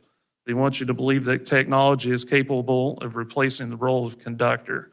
But what they won't tell you is technology was present in the cab of the locomotive, and when the train finally came to a stop this day, its job was done. But unlike the technology, the engineer and the conductor and his trainee sprang into action. They identified the derailment in the presence of fire. They contacted EMS. They applied brakes on the train cars to prevent further catastrophic damage. They separated the locomotives and got the entire crew to safety, all of which technology sat dormant. We cannot afford to be dormant. The degradation of safety is very real, and the numbers prove it. The frequency of derailments is up, the frequency of injuries is up, and from a railroader's perspective, the potential for another disaster is as high as it's ever been. We cannot allow the railroads to continue to dodge and sharpshoot regulations. We cannot allow them to be sole owners and creators of the data and safety statistics. And we cannot allow them to prioritize revenue over profit. Oversight is desperately needed before the next big one happens. I thank you for allowing me to testify here today, and I look forward to any questions you may have. Thank you, Mr. Whitaker. Very much appreciate you being here and your statement. We'll now hear from Mr. Shaw. Welcome, Mr. Shaw. Good morning, Chairwoman Cantwell, Ranking Member Cruz, and distinguished members of the committee. I appreciate the opportunity to testify before you today. My name is Alan Shaw, and I've been President and CEO of Norfolk Southern since May 2022. I want to open by stating how deeply sorry I am for the impact this derailment has had on the citizens of East Palestine and the surrounding communities. I've been to East Palestine and the surrounding communities many times over the past 6 weeks. I've spoken with the community leaders, business owners, school officials, clergy, families, and others. They've shared their stories and their concerns about the health of their families, their businesses, and the future of the community they love. I am determined to make this right. Norfolk Southern continues to make good on its promise to clean the site safely, thoroughly, and with urgency. You have my personal commitment that we will get the job done and we will help these communities thrive. At the direction of and in collaboration with the US EPA and state and local agencies, we are developing and implementing near and longer term cleanup activities. Air and water monitoring have been in place continuously since the accident, and to date, it is consistently indicated that air is safe to breathe and the water is safe to drink. We have already invested more than $24 million in East Palestine and the surrounding communities. Norfolk Southern opened the Family Assistance Center the day after the incident, and through it, we have provided more than $10 million to more than 6,000 families. We have invested over $3 million in community relief funds to support the immediate needs of Ohioans and Pennsylvanians in the area. We have also dedicated over $9 million in funds to reimburse and support emergency responders and health and environmental agencies for costs related to the derailment. As I have said before, this is just a start. We know that people are concerned about long-term health impacts from the derailment. When I appeared before the Senate Committee on Environment and Public Works earlier this month, some members of that committee asked me to be more specific about our commitment to do the right thing. Today, I'm able to share more about our plans. We are in the planning stages of developing a long-term medical compensation fund, a property value assurance program, and a longer-term water testing program. We look forward to working toward a final resolution with relevant stakeholders on the details of these plans. If residents have a concern, we want them to come talk to us. Our website, nsmakingitright.com, provides the latest information and details on how to reach us. I thank Chair Homendy for her leadership in the NTSB's investigation into the derailment, and I pledge to continue to cooperate fully. The NTSB's preliminary report found that the Norfolk Southern crew was operating the train below the speed limit and in an approved manner. Yet, it is clear from this incident that we can always improve. So as the NTSB continues its work, we are not waiting to act to make the railroads safer. Shortly after the derailment, I instructed my team to look at steps we could take to improve safety, beginning immediately. And we have announced a number of initiatives to do just that. These steps are a start, and we look forward to working with policymakers and others in the industry on this. We support legislative efforts that use science and data to enhance the safety of the freight rail industry. And the Railway Safety Act and the Rail Act both include measures with the potential for meaningful improvement, such as funding additional training, better advance notifications, accelerating the phase out of older tank cars, and much more. We strive to make our safety culture the best in the industry. When I began my tenure as CEO 10 months ago, I spent hours in crew rooms all over our 22-state network, thanking our frontline railroaders and asking for their advice. They are proud of the important work they do for this country, and we take their safety and the safety of the communities we serve seriously. Today, I am proud to represent more than 19,700 Norfolk Southern employees who work every day to offer a safe and effective means of transporting goods to businesses and families across our great country. We will continue to invest in the future of Ohio and Pennsylvania and all the states in which we operate, just as we have always done. Norfolk Southern is here for the long haul, and we won't be finished until we make this right. Thank you again for the opportunity to appear before you today. I look forward to your questions. Thank you, Mr. Shaw. We'll now turn to Mr. Jeffries and welcome Mr. Jeffries. Good morning, and thank you for the opportunity to be here today. Let me start by extending my sympathy to the residents of East Palestine and surrounding areas. February's derailment is a stark reminder that, as rare as one is, a significant rail incident's impact on the affected community can be extraordinary. And while nothing I say here today can undo the impacts of any rail incident, it is important that we have a clear-eyed discussion about the state of rail safety and steps that have been taken or could be taken. As we know, Norfolk Southern is continuing cleanup efforts in East Palestine, while the NTSB's meticulous investigation is ongoing. While those parties will continue to address matters related to that incident, today I will provide a broader perspective. Let me be clear. Railroads work every day to improve safety toward an ultimate goal of zero incidents and zero injuries. This starts with our employees, whose commitment to moving America's freight 24/7 and doing it safely should be commended. Post-pandemic hiring efforts continue, with our employee base currently the highest it's been in over 3 years. And because a well-maintained railroad is a safe railroad, the over $20 billion in annual investments back into the physical network have resulted in the nation's highest rated infrastructure by the American Society of Civil Engineers. The result? Rail is by far the safest way to move goods on land, especially hazardous materials. Per carload, the hazmat accident rate is down 78% since 2000, and 2022 saw the lowest rate of hazmat incidents in the entire industry's history. Additionally, FRA data show Class 1 railroads' mainline accident rate in 2022 was at an all-time low, as was the employee injury rate. But that does little to comfort a community that experiences a significant derailment. And that's why we must continue to apply lessons learned and take steps to drive the industry's accident rate even lower. Every train trip provides learning tools for the future. To that end, railroads consistently invest in technologies and take action without waiting for government requirements. Consider two recent actions.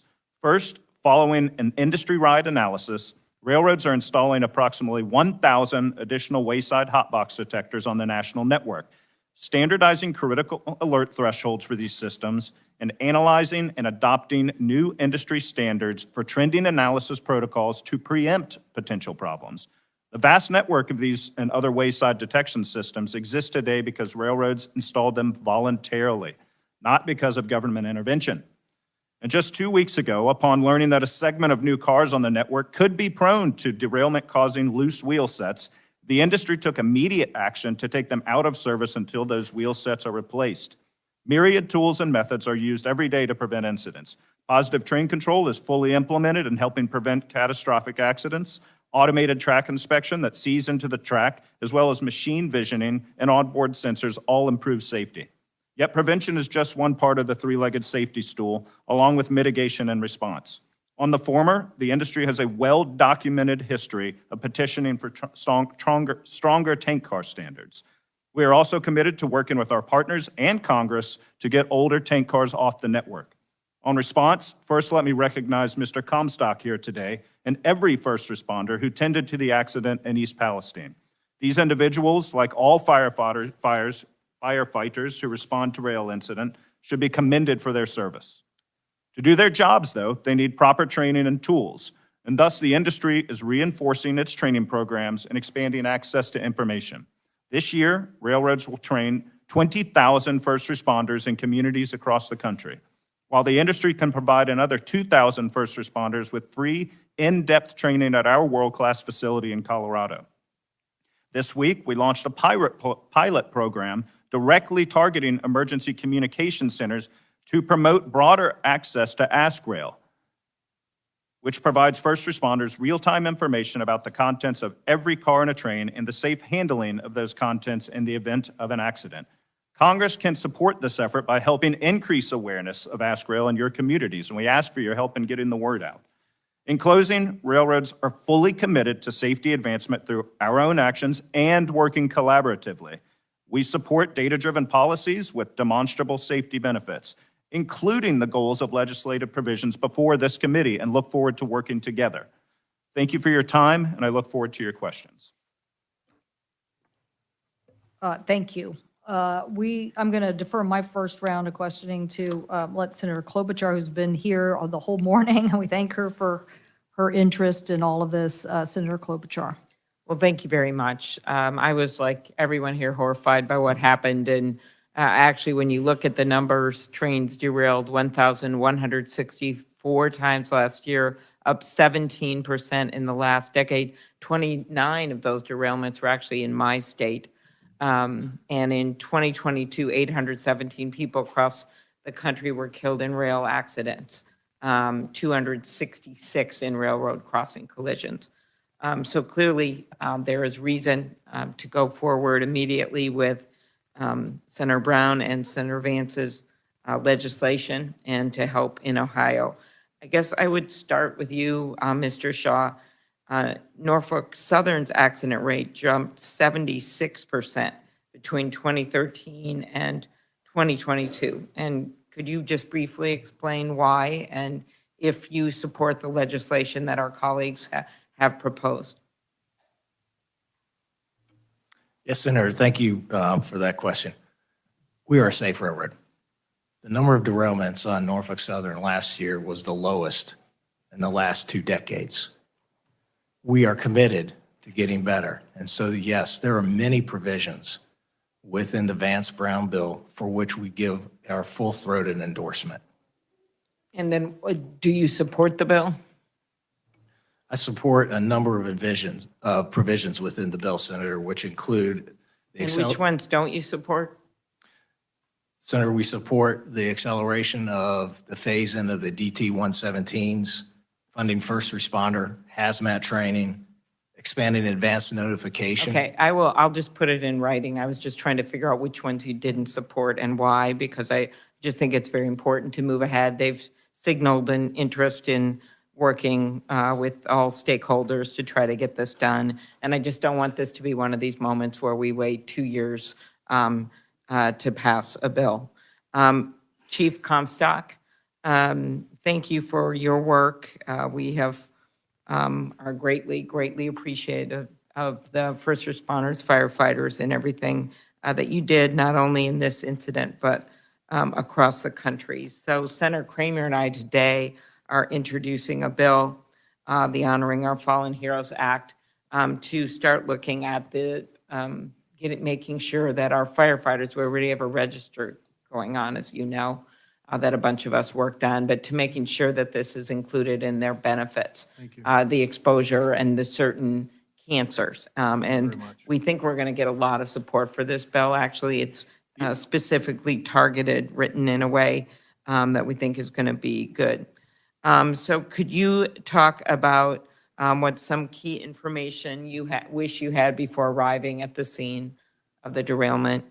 I think in any instance that when responders are proceeding to a scene of an emergency, we want to have as much information as we can. And whether it's a car accident, whether it's a medical emergency, house fire, or a hazardous materials incident. So the more information and the quicker we can get information, the better. There are apps out there that have been discussed, Ask Rail being one, that provide that type of information. But I think we could go further by looking at newer technology that will put that information that's available in Ask Rail on my phone while I'm en route to the emergency. That's one instance. Right. But I understand that there's a lot of other issues that need to be looked at. And also to be alerted of what toxic chemicals are in there, so you know what you need. Everything. Okay. I mean, the more the better, but I think that the fire service needs a seat at that table with the railroads in developing the technology that's going to help us out. Okay, thank you. Railway safety, another part of this, of course. Mr. Jeffries, with railway workers being exposed to a range of serious risks, what is the industry doing to improve worker safety? Well, there are a myriad of regulatory requirements around worker safety under the under the Federal Railroad Administration. Certainly, we comply with all of those. I know Alan and my other CEOs have made a very concerted effort to get out in the field, and a lot of that's hearing firsthand what's working, what's not from the employees in the field, because they're the ones who are seeing what's going on every day. So that firsthand information that feeds up through through management and through the executives can really drive decision-making. The important thing is that we do take a holistic approach to safety, and the evidence we've seen, as I mentioned, 2022 had the lowest employee injury rate in our industry's history, but that's not zero. So we've got to continue to look for opportunities to further provide safe working conditions. Right. Do you want to add anything to that, Ms. Hamandi? We do have rail worker safety on our most wanted list of transportation safety improvements. And one of actually, we have several recommendations that do not support the use by the railroads of train approach warning. What that is when roadway workers are working on the track, they put a watchman out, and a train, as a train comes along, the watchman is supposed to flag it for those who are working on the track, and they get off the track. We've seen several instances where that hasn't happened, and they've died, unfortunately. And there are other options, for example, using positive train control after establishing a established work zone. So we have recommendations on that. All right, and I'm going to follow up in writing. My colleagues, I know I'll have questions on the hazmat training, Mr. Comstock, because I understand it's difficult sometimes for firefighters to attend this kind of training and what we can do, and have many other questions. So thank you very much, all of you. Senator Cruz. Thank you, Madam Chair. Thank you to each of the witnesses who are here today. Chief Comstock, please, thank you for your service, and please express my gratitude to the men and women who were first responders who were there when this horrific tragedy occurred, and thank you for their courage and the difference that each of them makes in the community. Chair Homendy, let me thank you also for the professional way in which the NTSB has approached this accident. I think you have been a truth teller. I think you have managed to avoid politics and focus on the substance of what caused this accident and how we can prevent it. And so it's not that often that we get to thank a public official for doing a good and effective job. I think you provided also some helpful suggestions in your testimony that I'm certain the committee will look closely at the specific suggestions you put forward. As I look at what caused this derailment, there are a number of factors, but one factor that from the early reports stands out is the hot box detectors. We now know that the train derailed past 3 hot box detectors prior to the derailment. 30 miles away, the reading was 38 degrees above ambient temperature. Then 20 miles away, it had risen to 103 degrees above ambient temperature, so it had risen dramatically. And then just prior to the derailment, it was 253 degrees above ambient temperature, reflecting that the bearing had locked and derailment was imminent. Mr. Shaw, why did this trend in temperature not trigger an alert earlier to stop the train? And in particular, why were you not able to stop the train after the second reading had gone from 38 degrees above ambient temperature to 103 degrees above ambient temperature? Senator, thank you for that question. I'll note that the NTSB report indicated that the crew did nothing wrong, and we certainly thank them for that. The hot box detectors were working as designed, and there were no track defects. Since the derailment and the preliminary results of the NTSB report, we led the rail industry, and the rail industry has also implemented implementation of far more hot box detectors across our network. We're adding 200 hot box detectors on our network to reduce the spacing between our hot box detectors. Our hot box detectors are already spaced amongst the lowest in the industry. And I think Mr. Jeffries had indicated that the entire industry was adding about 1,000 hot box detectors. Mr. Shaw, perhaps you didn't hear my question, so let me ask it again. The first hot box measured 38 degrees above ambient temperature. As I understand, the ambient temperature was about 20 degrees, so that was roughly 58 degrees. 10 miles later, the second hot box measured 103 degrees above ambient temperature. That's an increase of over 60 degrees in 10 miles. Why did Norfolk Southern not stop the train then and examine the bearing to make sure that it didn't melt the axle and that you didn't have a derailment? If you'd stopped then, it would have prevented the derailment. So my question is, why did the second hot box reading not trigger action? Senator, my understanding is that that second reading was still below our alarm threshold, which is amongst the lowest in the industry. In response to this, the industry has agreed to work together to share best practices with respect to hot box detectors, trending technology, and thresholds. So when you and I visited my office yesterday, you said your threshold is now 170 degrees above ambient temperature. As I understand it, at the time of the derailment, your threshold was 200 degrees above ambient temperature. So you're right, 103 was not 200 degrees. As you and I discussed, I've spoken with your competitors, other Class 1 railroads who have indicated that trending technology and algorithms can measure significant changes in temperature, and in particular can flag that when it goes from 38 degrees to 103 degrees, you need to stop and take a look at it.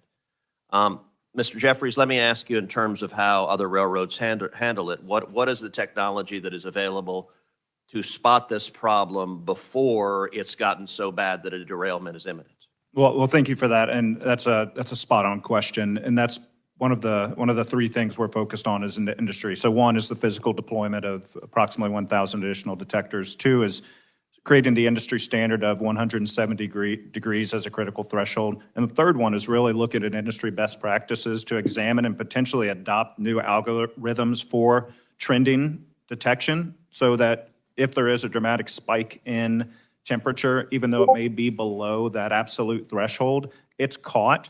And so we've brought the entire industry together, and over the next month, we'll be reporting out, okay, what can we learn from each other? And what are the best practices we can adopt? And what other steps need to be taken based on the information we have and the predictive analytics we can put into place?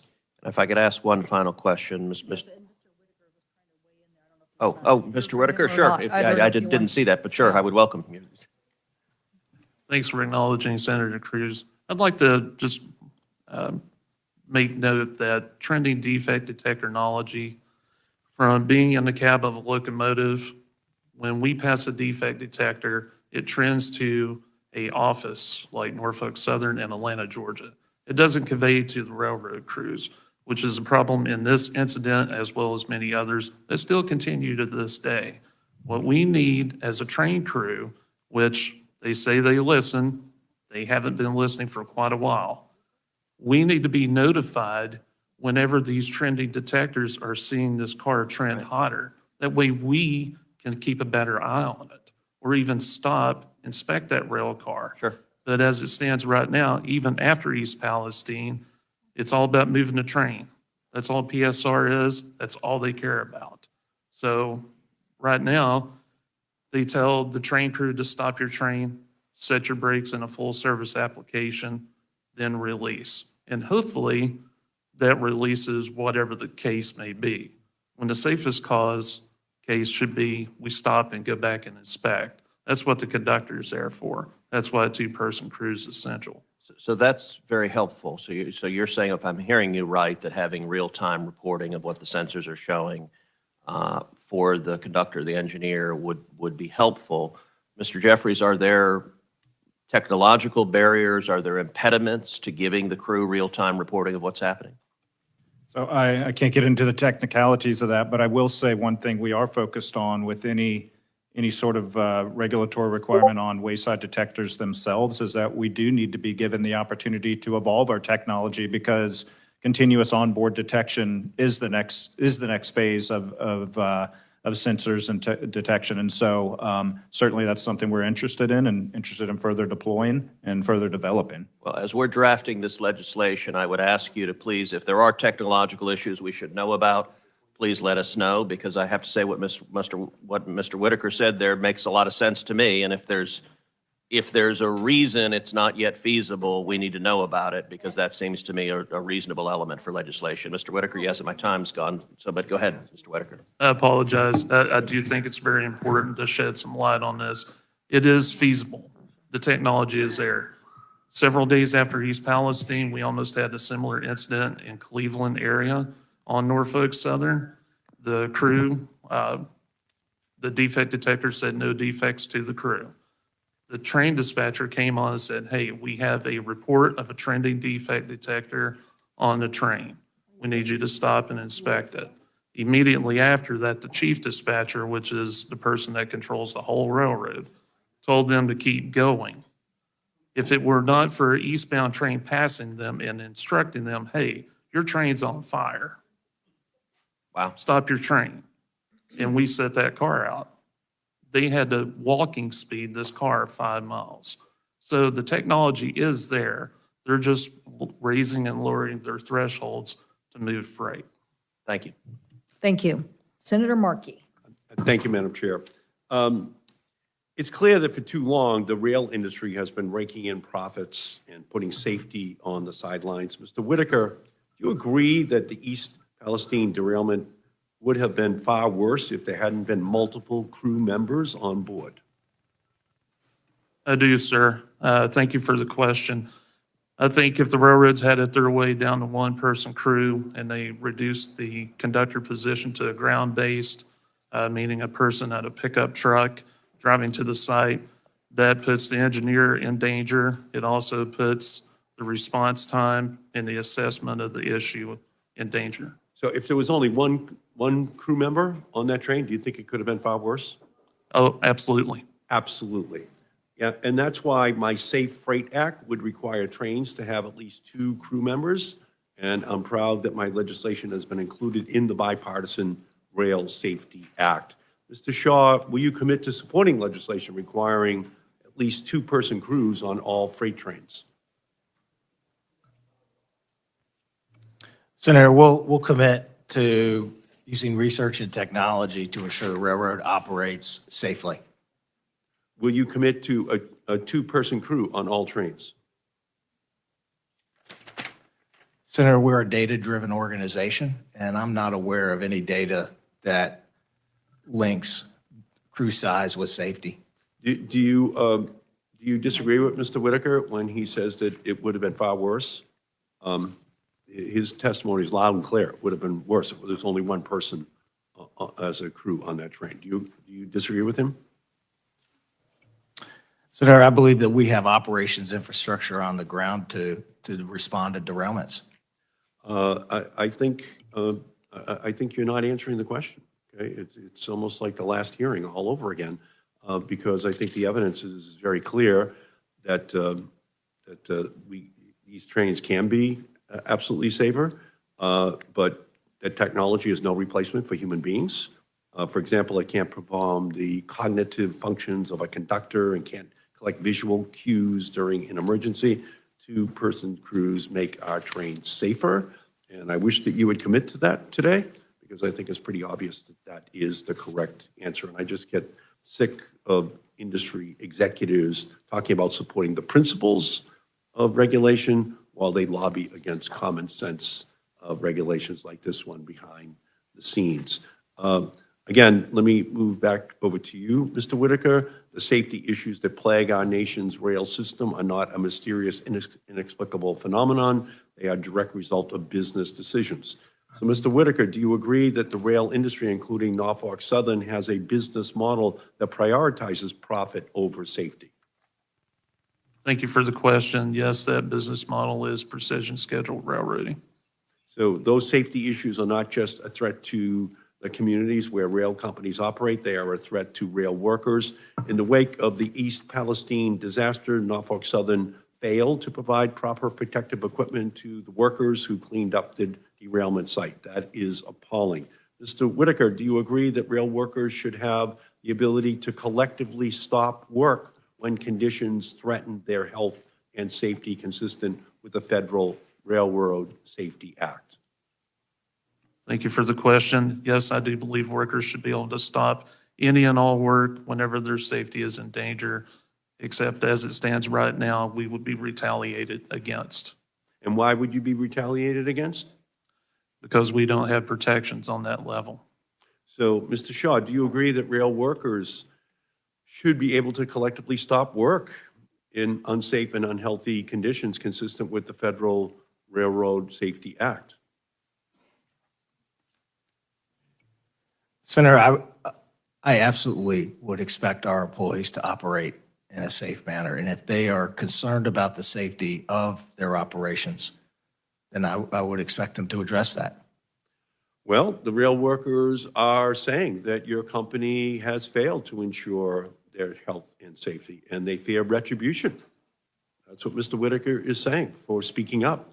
Workers must be able to stand in solidarity in order to stay healthy and safe. So your response is just unacceptable, Mr. Shaw, today. And that's why I'm working on legislation to codify this union right. And I urge my colleagues to join with me. Thank you, Madam Chair. Thank you. Senator Capito, I think. Oh, wait.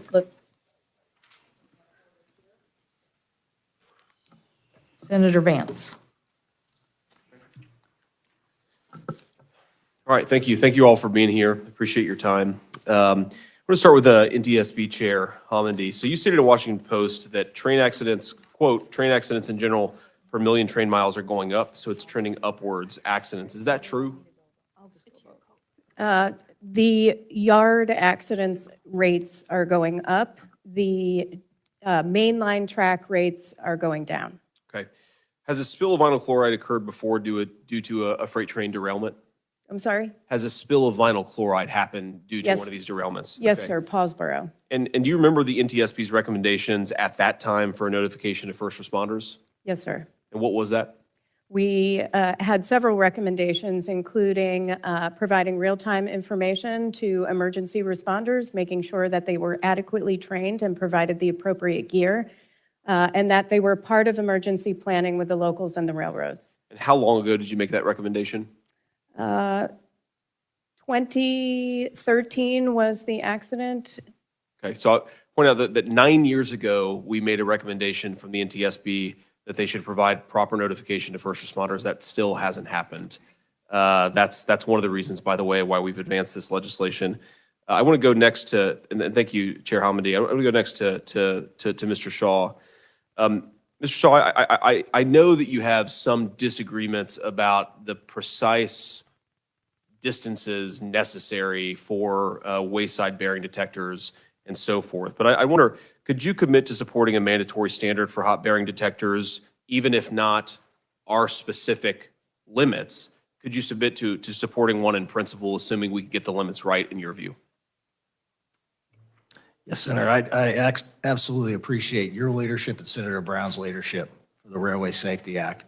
As we've talked about, there are a number of provisions in your bill with which we support, and it does include the wayside detectors. As you noted earlier, we're not sure what the correct spacing is. It could be 10 miles, it could be 15, could be 7. Yep. And I would support using science and research, and whatever is the right number, we would space wayside detectors in that manner. Thank you. Would you commit to supporting mandatory first responder notification requirement as we do in the bill? Yes, sir, I certainly would. And I want to take the opportunity to thank the first responders from Ohio and West Virginia and Pennsylvania who showed the courage and the commitment to the community and rushed to the scene. And my appreciation for that is we just launched a regional first responder training facility in Ohio this week. And we have over 400 first responders who are signed up for it, including Chief Drebeck and 4 of his commanders. Great. Thank you, Mr. Shaw. We'll go to Mr. Whitaker now. So the railroad industry claims that visual inspections are nearly useless when it comes to journal bearings. Do you believe this is true? Thank you for the question, and I believe visual inspection is one of the most important aspects of inspecting a rail car. Also smell as well. Thank you, Mr. Whitaker. Is it true that railroads have used human inspectors for the bulk of their history and that a key part for a rail car being inspected is a journal bearing? That is correct. Can you inspect a rail car adequately in 30 seconds, Mr. Whitaker, or any of your workers? Absolutely not, sir. I would say Rail car would take at least 3 minutes or longer, all in the name of safety, especially if it's hauling hazardous materials.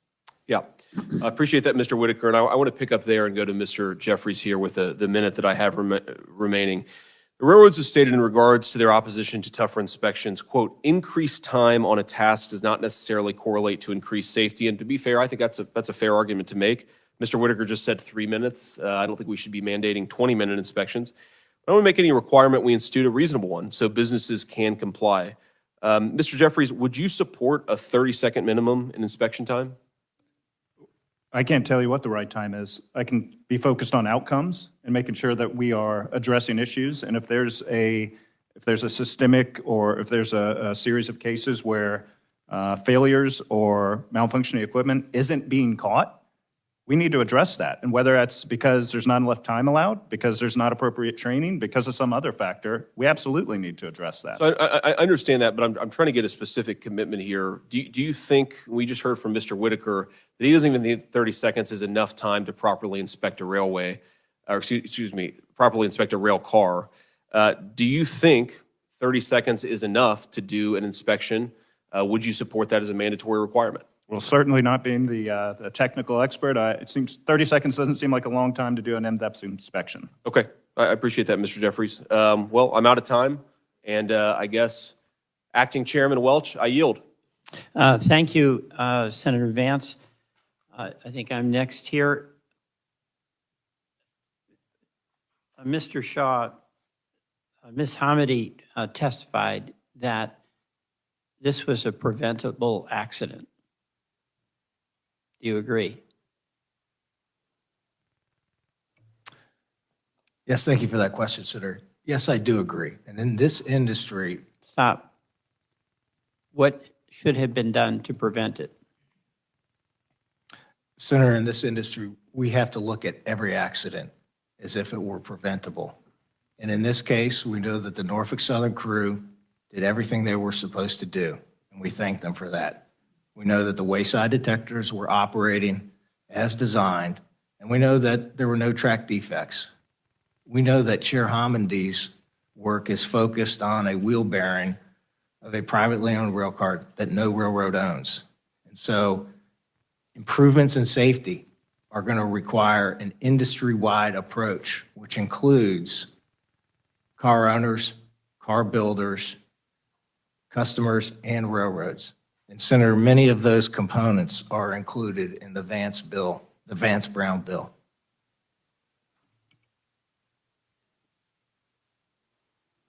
I'm just thinking about how Misty Allison would try to figure out what you just said. I'm asking you, Norfolk, you're in charge of that train. Am I right or wrong? Yes, sir, that's a Norfolk Southern train, and I All accept right, responsibility. yeah, and then you said a privately built car, as though somehow that exempted you from the responsibility for the inspection, the assurance to the community of East Palestine that it was a safe car. You're not saying that, are you? Sir, that was not my intent.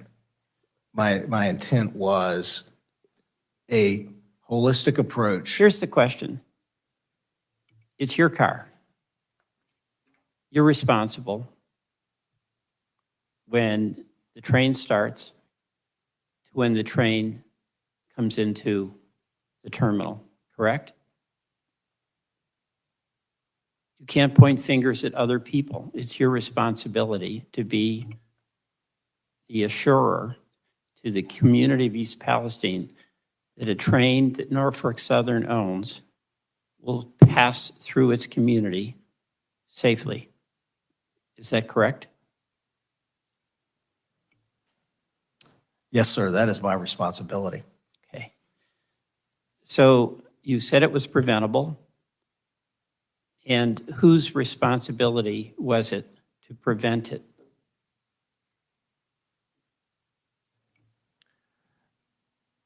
Senator, in response to this derailment.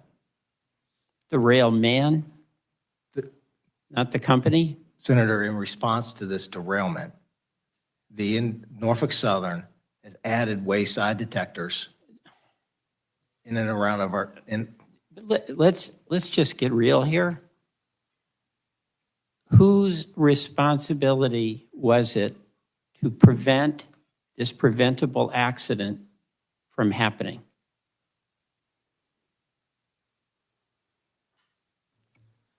Senator, we are responsible for safety on our network and working within the entire industry to enhance safety. Okay, let me understand this. You just reluctantly acknowledged, A, it's preventable, and B, it was your responsibility to prevent it. Am I incorrect? Senator, I'm taking responsibility to enhance safety throughout the entire industry. Okay, this sounds like a lobbyist response. I'm taking responsibility. It's like before executives come in here, they go to charm school. And they're told to take responsibility without taking responsibility.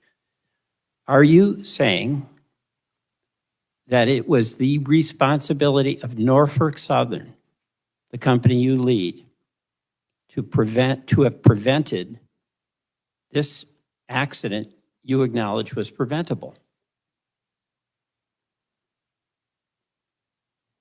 Senator, I think about safety each and every day. And every day since February 3rd, I've asked my team what we can do. I only have a little more time. Let me ask this last question. I understand that the business plan of Norfolk Southern includes $7.5 billion stock buyback that is ongoing. Do you believe it would be appropriate to suspend that buyback program until all of the assurance that you are making to this committee and also to the people of East Palestine about, quote, making this right, that stock buyback program should be suspended until you've accomplished what you've assured us and what you've assured the people of East Palestine that you would do? Senator, we think about safety every day. We spend $1 billion a year in capital on safety, and we have ongoing expenses of about $1 billion a year in safety. And as a result, over time, derailments are down, hazardous material releases are down, and injuries are down. We can always get better. Right, so you That is won't answer my focus. question about suspending the buyback program? Senator, stock buybacks never come at the expense of safety. Yeah, I take that is that you will continue with your plan on the buyback. My time has expired. The chair recognizes Senator Thune. Thank you, Mr. Chair. First of all, I want to offer my deepest sympathies to the residents of East Palestine, as well as express my gratitude for the first responders, NTSB investigators, and other officials who arrived and have remained on scene since the derailment. Railroads remain one of the safest ways to transport all types of freight, including hazardous materials. However, the derailment in East Palestine serves as a stern reminder of the importance of this committee's vigilance in ensuring that agencies and railroads faithfully implement and enforce requirements set in place by Congress.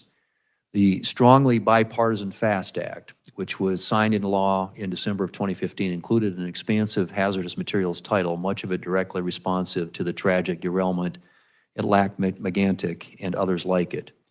This title set forth new, stringent requirements for the operation of high-hazard flammable trains and a schedule for complete replacement and retrofit of all tank cars carrying Class 3 flammable liquids, both meant to reduce the impacts of future derailments. Unfortunately, other rail safety requirements from the FAST Act are still pending on the regulatory agenda, something that this committee needs to work to correct. I hope the discussion today remains focused on solutions directly responsive to what we know about the underlying causes of this derailment and avoids talk of imposing restrictive requirements that decrease the efficiency of rail operations without proven data-driven benefits to safety. Chair Homendy, first of all, I want to thank you and your team for NTSB's leadership during the response and ongoing investigation of this unfortunate accident.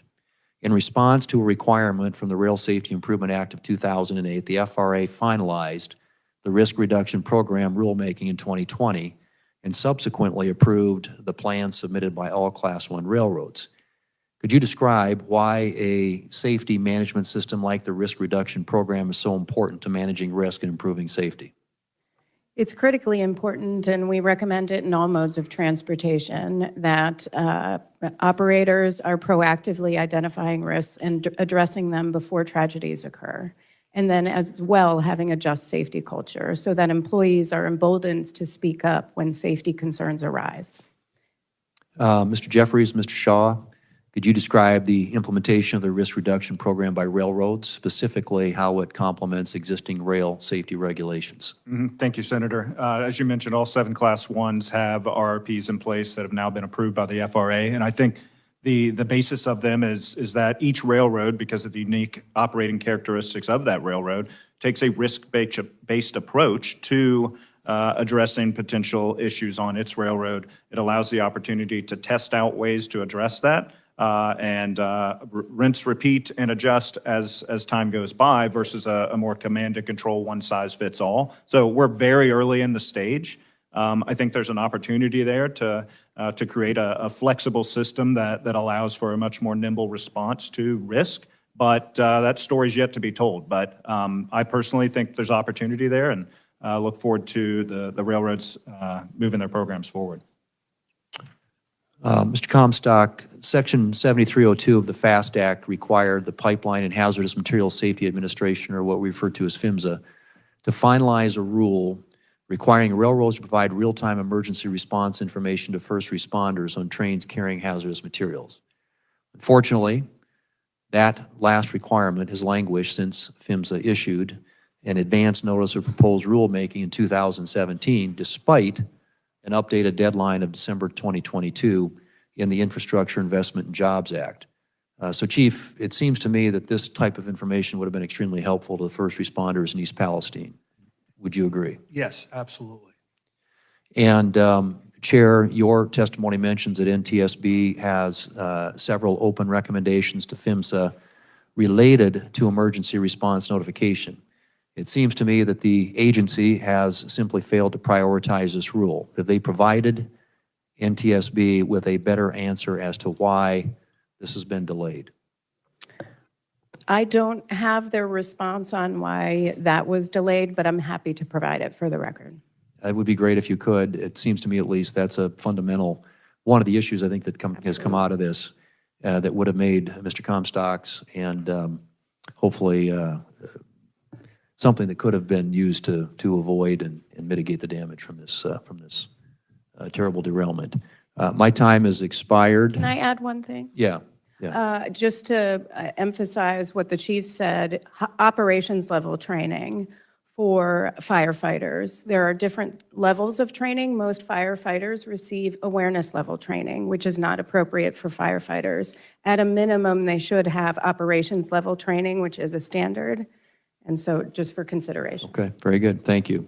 Take that to consideration. Senator Peters. Thank you, Madam Chair. And I just want to start off by thanking all of our panelists for being here today.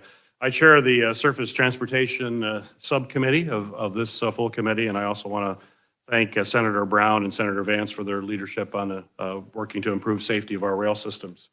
My first question, though, is for you, Mr. Shaw. And Mr. Shaw, by the way, thank you for your willingness to testify here today. Your presence before 2 different committees in Congress this month should certainly underline how seriously this body takes not only this incident, but also on how important it is for us to enhance rail safety all across the industry.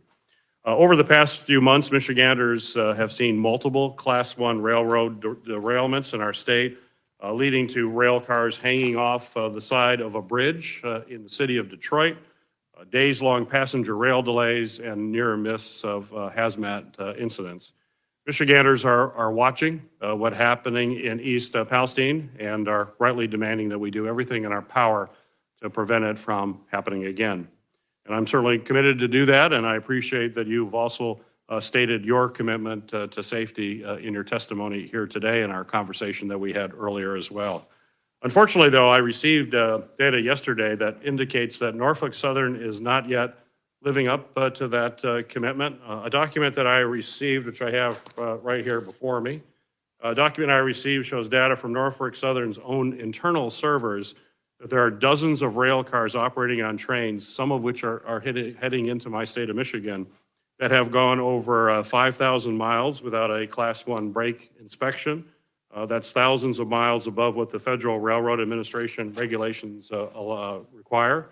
Moreover, the documents show that over 100 cars have gone over 10,000 miles, and in one case, 90,000 miles without a mechanical inspection.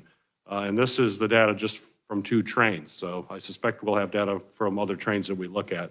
So Mr. Shaw, I'd like to know, does Northern Southern have an internal standard as to how many miles before a train needs a full mechanical inspection? And how can you account for why your company appears to be running trains right now that have not been sufficiently inspected?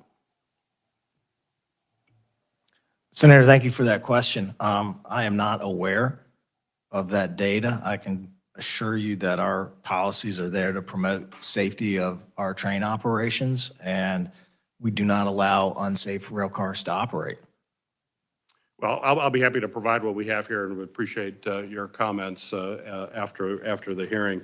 One of the explanations that I've heard for inspection issues that has been at least raised to me by railroad inspectors is that there have been workforce reductions that have reduced the frequency and the quality of those inspections. So does Norfolk Southern plan to hire more inspectors to fill this gap and to make sure that trains are traveling safely? Senator, I've got a deep appreciation and respect for my craft colleagues.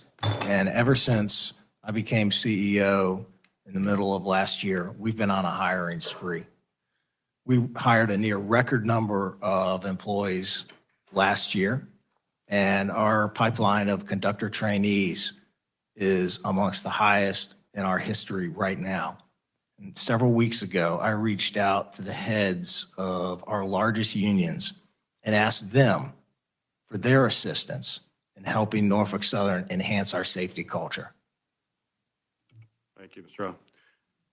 Chief Comstock, thank you for your leadership and testimony today. In your testimony, you called out the importance of passing legislation that I have to continue funding for the Assistance to Firefighters Grant Program and the Staffing for Adequate Fire and Emergency Response Grant Program to ensure that our local fire departments have the equipment that they need, the training they need, and the personnel to respond to a major hazmat incident.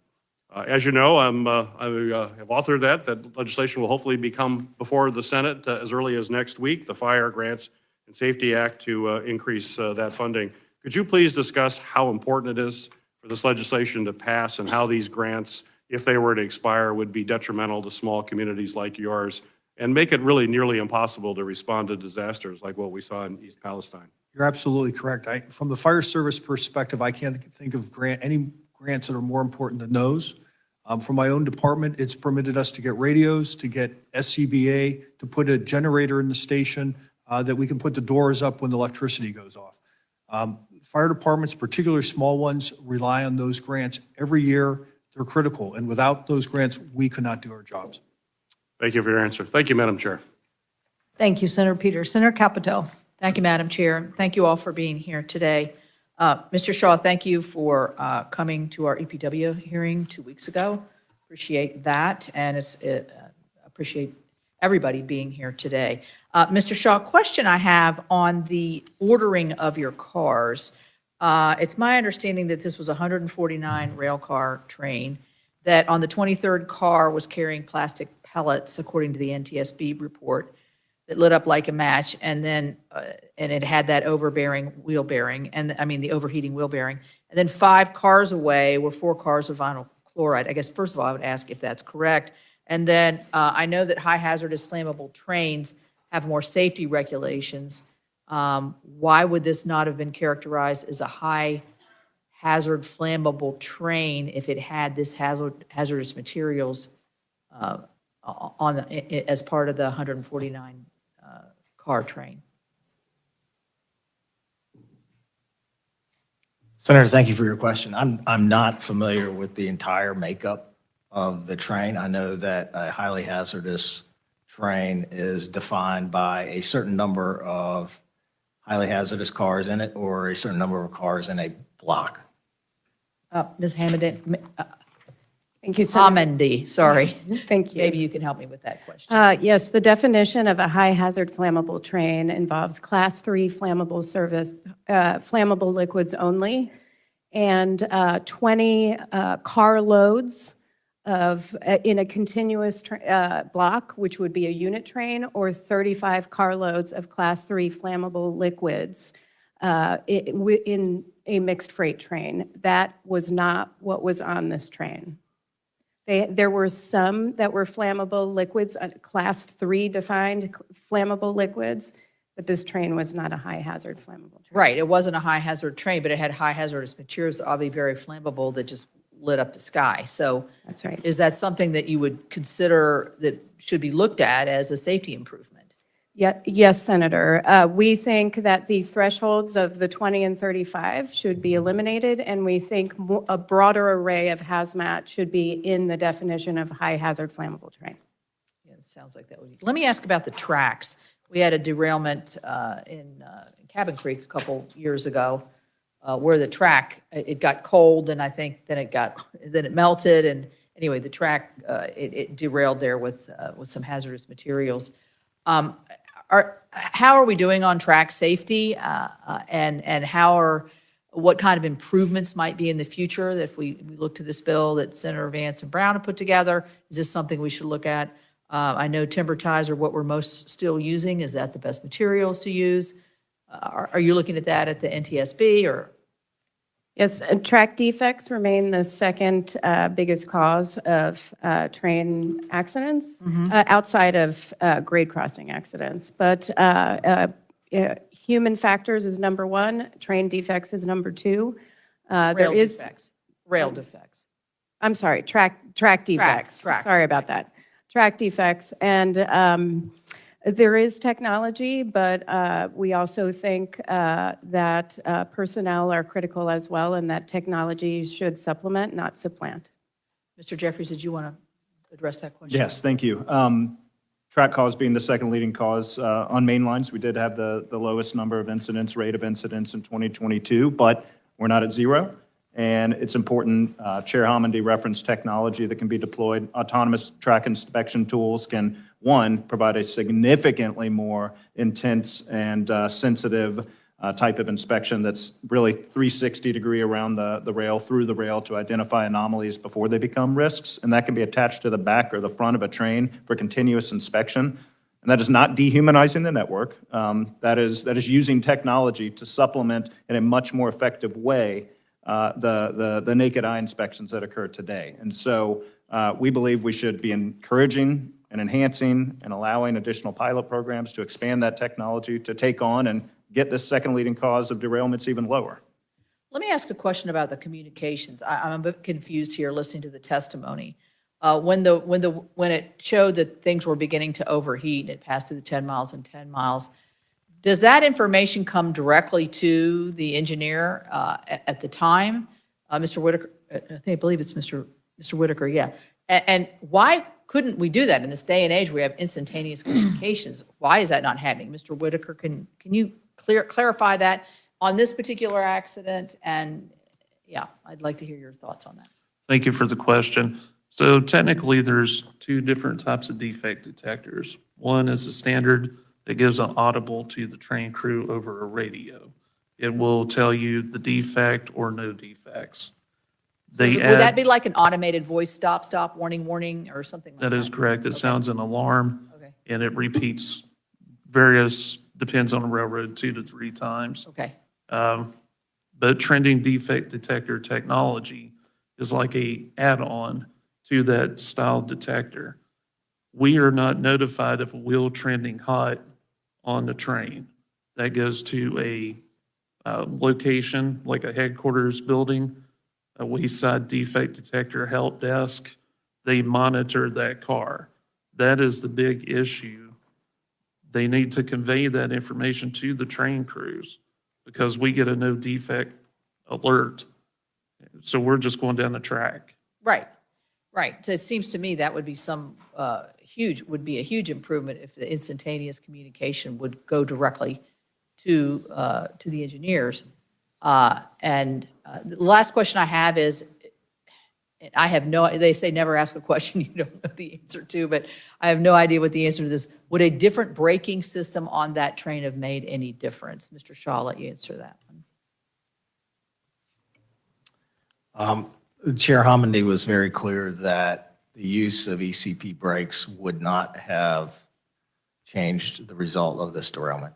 Does anybody disagree with that on the panel? Yes, Chair.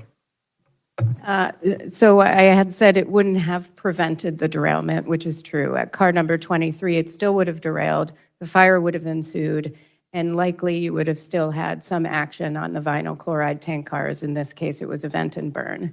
However, it could keep some of the cars on the train on the tracks, but FRA is doing modeling on that. It would probably be a couple of cars. So we could have some more information on that as the investigation moves That's right. forward. Thank you all very much. Thank you. Senator Duckworth. Thank you, Madam Chair and Ranking Member Cruz, for holding today's hearing. Illinois sits at the center of our nation's freight rail network. All 7 Class 1 railroads run through our state, including Norfolk Southern, as they all converge near Chicago. The Chicago region's freight rail network is enormous. We have 3,865 miles of rail, nearly 1,400 of which is shared by passenger trains. We see 1,300 trains a day moving through the Chicago area, which is one of the most densely populated areas in the country. To say that rail safety is important to our state would be an understatement. Yet, over the past decade, there have been at least 272 hazardous material incidents involving trains in 70 different Illinois communities. Last year, we were tied for the 3rd highest total of hazardous material incidents in the nation. The bottom line is that what happened in East Palestine could have just easily happened in Illinois. And among the causes of rail accidents are blocked rail crossings, especially among trains that are carrying hazardous materials. To address this issue, our state passed a state law in 1999 to try to limit blocked rail crossings. However, the law was unfortunately overturned in 2008 by a state Supreme Court decision due to a federal preemption. Ms. Homendy, the Bipartisan Railway Safety Act would require the U.S. Department of Transportation to issue new regulations to help prevent trains carrying hazardous materials from blocking crossings due to railroad delays. Can you explain how that would improve safety in a freight rail hub like Illinois? Senator, the NTSB has not weighed in on the blocked crossing issue. We don't have a recommendation on that, so it's not something we've looked at. You don't have an opinion on what a train with hazardous materials in it blocking a rail crossing? I think it can be a safety issue, certainly for first responder access to areas in communities, and having high hazardous materials could be an issue as well. Thank you. Over my objection, as well as that of Senator Durbin and others among the Illinois congressional delegation, the Surface Transportation Board recently approved a merger of Canadian Pacific and Kansas City Southern. This merger will likely result in more and longer freight trains through the Chicago area, particularly the northwest suburbs. Ms. Homendy, without asking you to comment on the recently approved CP and KCS merger, can you explain the safety risks that could arise if a rail company injected more and longer freight trains, some of which may be carrying hazardous materials, into an already crowded rail corridor like Chicago with such a densely populated area? Yeah, I will say for the East Palestine train, that one was not a particularly long train in our opinion at the board. The one in Springfield was a very long train. It was a 2.55-mile train. You have workers who have to maybe go back and inspect, stop and inspect an axle, and if you're walking back 2.5 miles, that is a lot with your equipment on the crew with the equipment and potential safety issues, as well as higher gross tonnage on the train, which is a big safety hazard. Thank you. In 2021, the Federal Railroad Administration recommended penalties for 7,300 regulatory safety violations it found after inspecting railroads, hazardous materials shippers, and rail car lessors. Of those, 3,400 were assessed civil penalties for a total of $12.3 million. This is an average of $3,600 for each assessed violation. That same year, Norfolk Southern's net income was approximately $3 billion. Ms. Hamady, do you believe that the current level of civil penalties is an effective deterrent? And do you think Congress should consider raising them? The NTSB doesn't have a position on civil penalties. I will say that most civil penalties, unfortunately, are negotiated pretty low. They will be assessed a civil penalty, and then there is a conference portion where they will settle their penalties on pennies for a dollar. Do you think pennies for a dollar is effective deterrent for a multi-billion-dollar company like Norfolk Southern? I do not. Thank you. I yield back, Madam Chair. Senator Budd, I'm sorry, Senator Schmidt, Senator Schmidt. Thank you, Madam Chair. East Palestine is a town that outside of East Palestine and folks in Ohio, people across the country probably hadn't heard of before this terrible tragedy. And there's a lot of towns like East Palestine. I know here in Missouri, where I'm from, Garden City, Bolton, Sykeston, Bridgeton, Missouri, where I'm from, a real blue-collar neighborhood. These are towns that aren't filled with corporate titans or elites. They're working men and women who go to church on Sunday, try to get home for dinner, take their kids to practice, try to play by the rules. And all of those towns matter. East Palestine matters. And instead of showing up in towns like this, and specifically East Palestine, this administration demonstrated that they didn't matter. Joe Biden still hasn't showed up to East Palestine. He's been to Ukraine, but not East Palestine. Pete Buttigieg, it took 3 weeks for him to show up. And I think so much of this, in addition to the things that can be improved, is a lack of attention from this administration that the people of this town, for whatever reason to them, weren't worthy of an appearance of letting them know that we're going to support them. And so I think that one of the reasons, in addition to obviously the toxic chemical spill, that this has become such a big issue, it's demonstrative and shows that this administration is completely out of touch with what I'll refer to as flyover country, places like Missouri, places like Ohio. It just didn't matter, the Biden administration. And what's worse than all of this, I think, is that this accident was foreseeable, avoidable, preventable.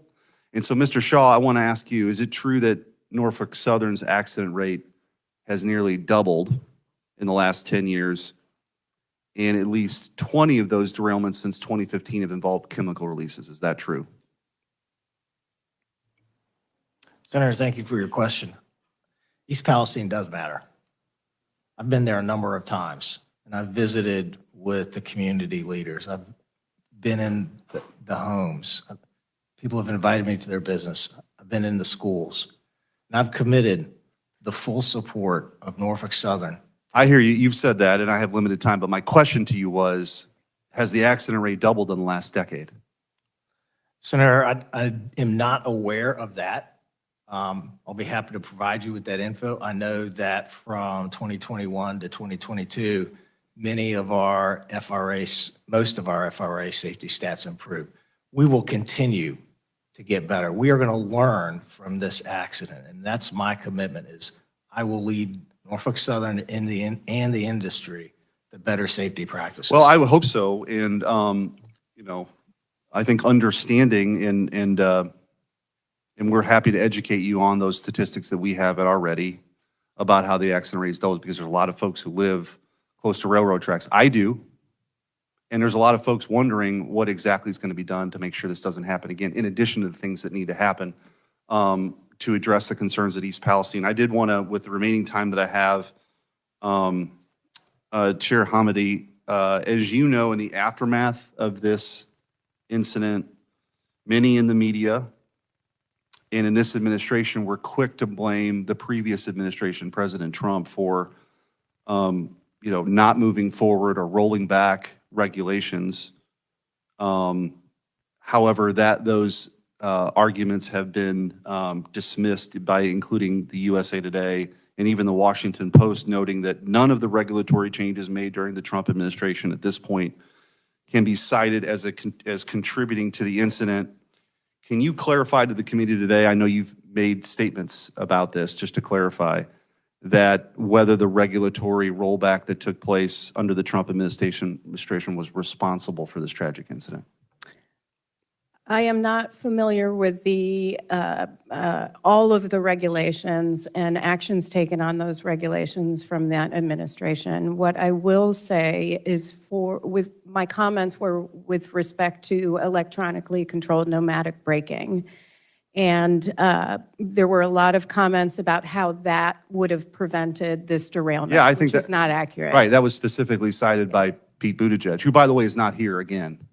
I point out, I have many questions for Pete Buttigieg, and maybe he's taking more personal time, but this is now, we're few months into this Congress with a lot of serious issues involving the Department of Transportation, including this, and he just has refused to appear. And I think that you were very clear publicly saying that rule would not have impacted this at all. Is that correct?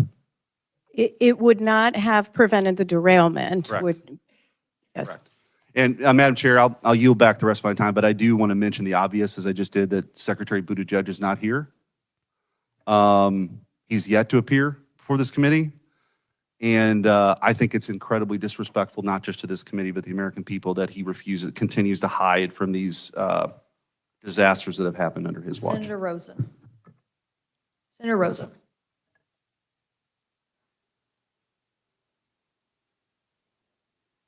Thank Senators Brown and Vance for working together in a bipartisan way to ensure that a tragedy like East Palestine derailment never happens again.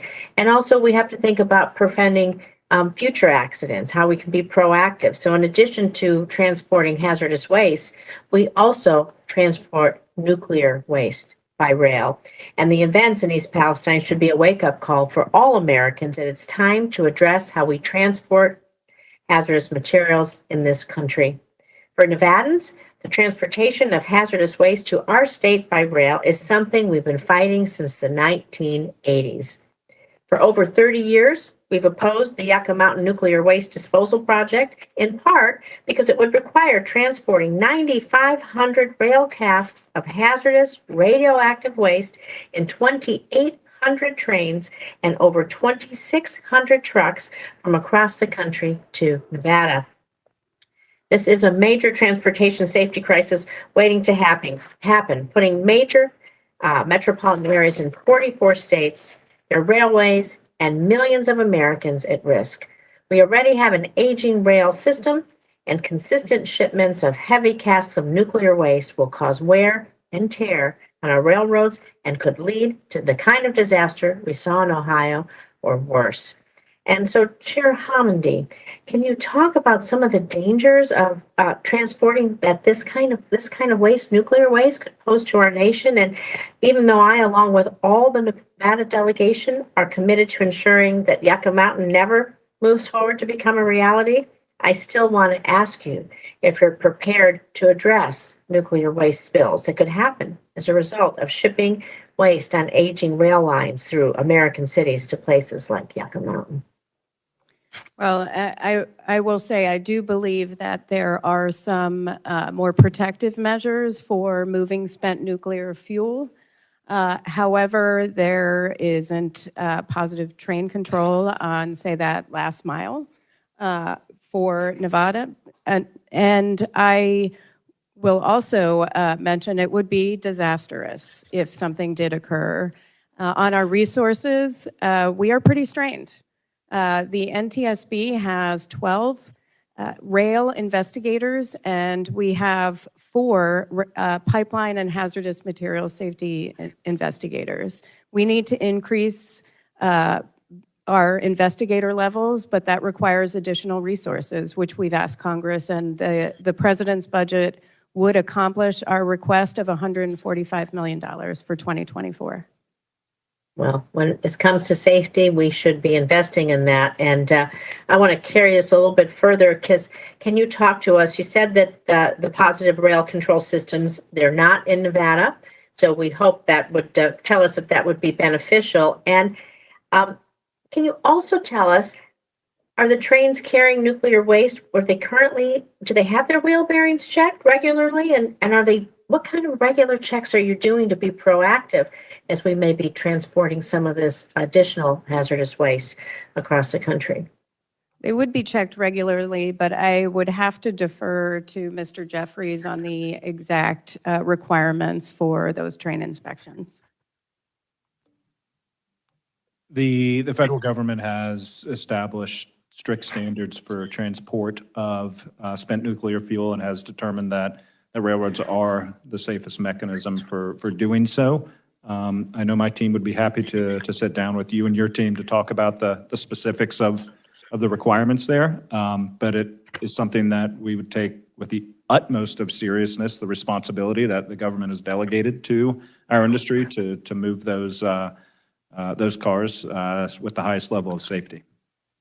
Thank you. I look forward to talking about that because I want to be sure that we're being stringent enough.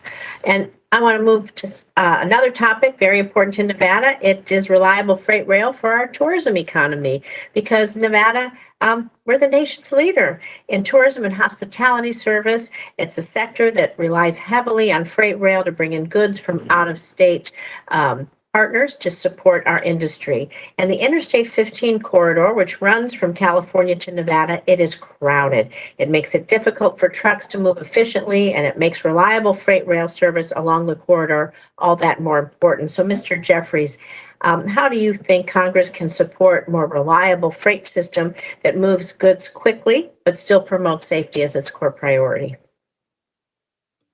Well, thank you for that. We're a service provider at the end of the day, and if we're not providing good, reliable service, then we're not doing our jobs. And I think the pandemic and the associated supply chain challenges really illustrated that. The railroads have been making significant progress on the service front, and as Mr. Shaw mentioned and I mentioned in my opening, significant hiring efforts continue. We're at our highest level of employees that we've been in over 3 years. And really, it's about taking things to the next step. We've seen the Amazonification of the world. Folks want to know exactly where their things are, exactly when they're going to get there, exactly when the pepperoni's going on the pizza that they've ordered, when that's going to be delivered. And so railroads need to work to provide increased visibility into where their shipments are to their customers, increased predictability, and those efforts are underway. And there's some exciting things on the horizon. Thank you. Thank you. I yield back, Madam Chair. Thank you. Senator Fisher. Thank you, Madam Chairman. The East Palestine train derailment has increased our public awareness of rail safety concerns, especially for trains that are moving through very rural, small communities like those in my home state of Nebraska. This committee takes rail safety very seriously. Modern technologies can enhance railroad safety, especially in how rail cars and tracks are inspected. Mr. Jeffries, can you explain how a two-pronged inspection system using visual and automated track inspections can improve rail safety? Thank you for that, and thank you for your efforts on rail safety. You're exactly right. A two-pronged approach to track inspections is the appropriate path forward. So, as we've discussed, autonomous track inspection tools allow for not only a continuous inspection of track as a train goes over, but at a much higher level of sensitivity, a much higher level of effectiveness, has been found to be 90% more effective in identifying flaws in the track before they become serious risks.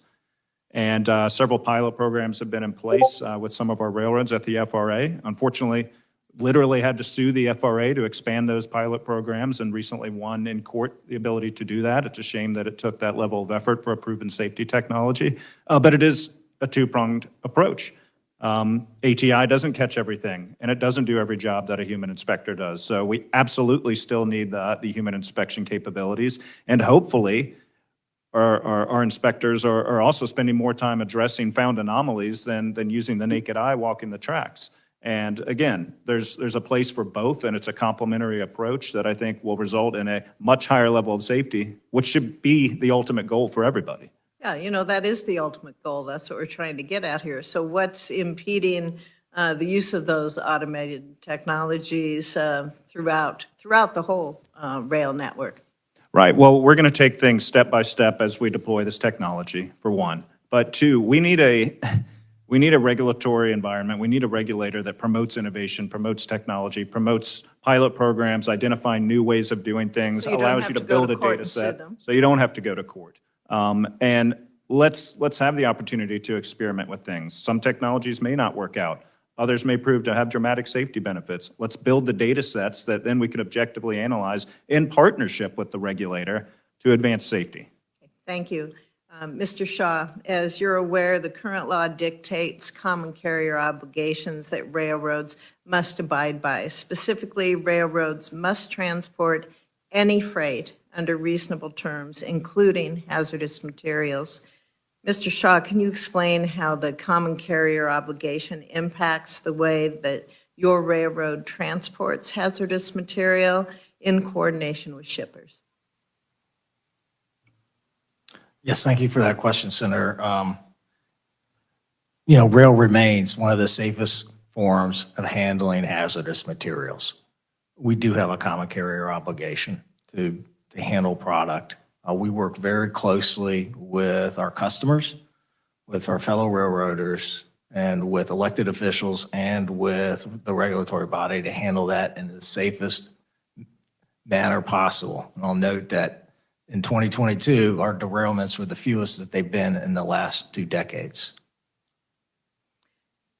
What obligation do shippers have, if any, on maintaining their rail cars that transport these hazardous materials?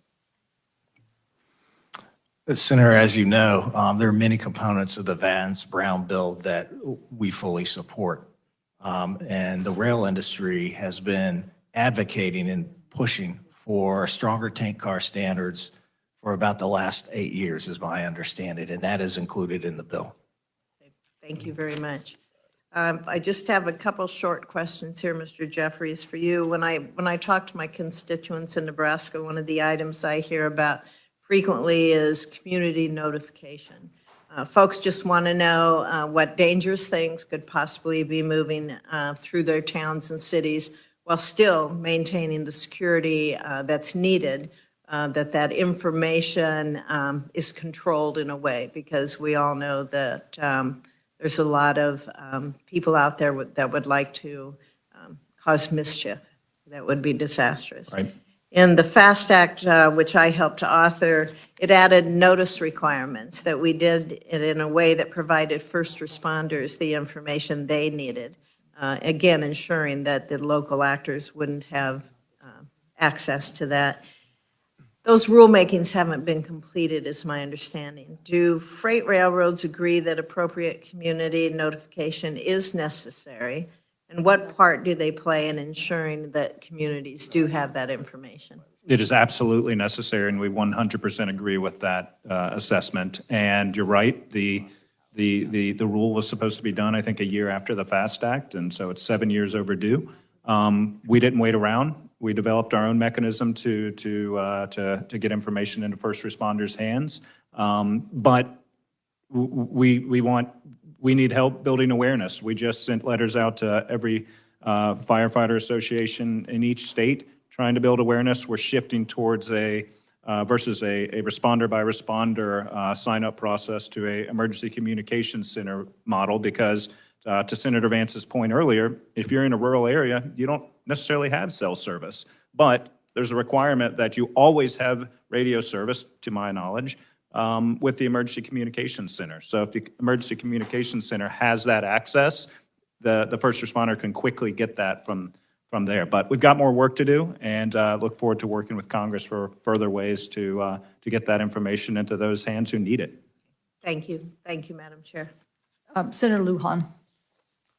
Thank you, Chair Cantwell, and thank you, Member Cruz, for this important hearing. And want to begin by recognizing Senator Brown and Senator Vance for coming together and responding so quickly, and appreciate their staff and the work that they're doing. I also want to thank Ms. Allison for being part of that panel today. I think all too often the impact to a family or to a person are left out. And just want to say thank you for helping the country, those of us here in the Senate, better understand what the family has gone through. And it just reminds me that it shouldn't take a tragedy like this for there to be action. I appreciate everyone coming together now. It's the right thing to do. But why didn't we do it before? There's incidents all across the country where there's derailments.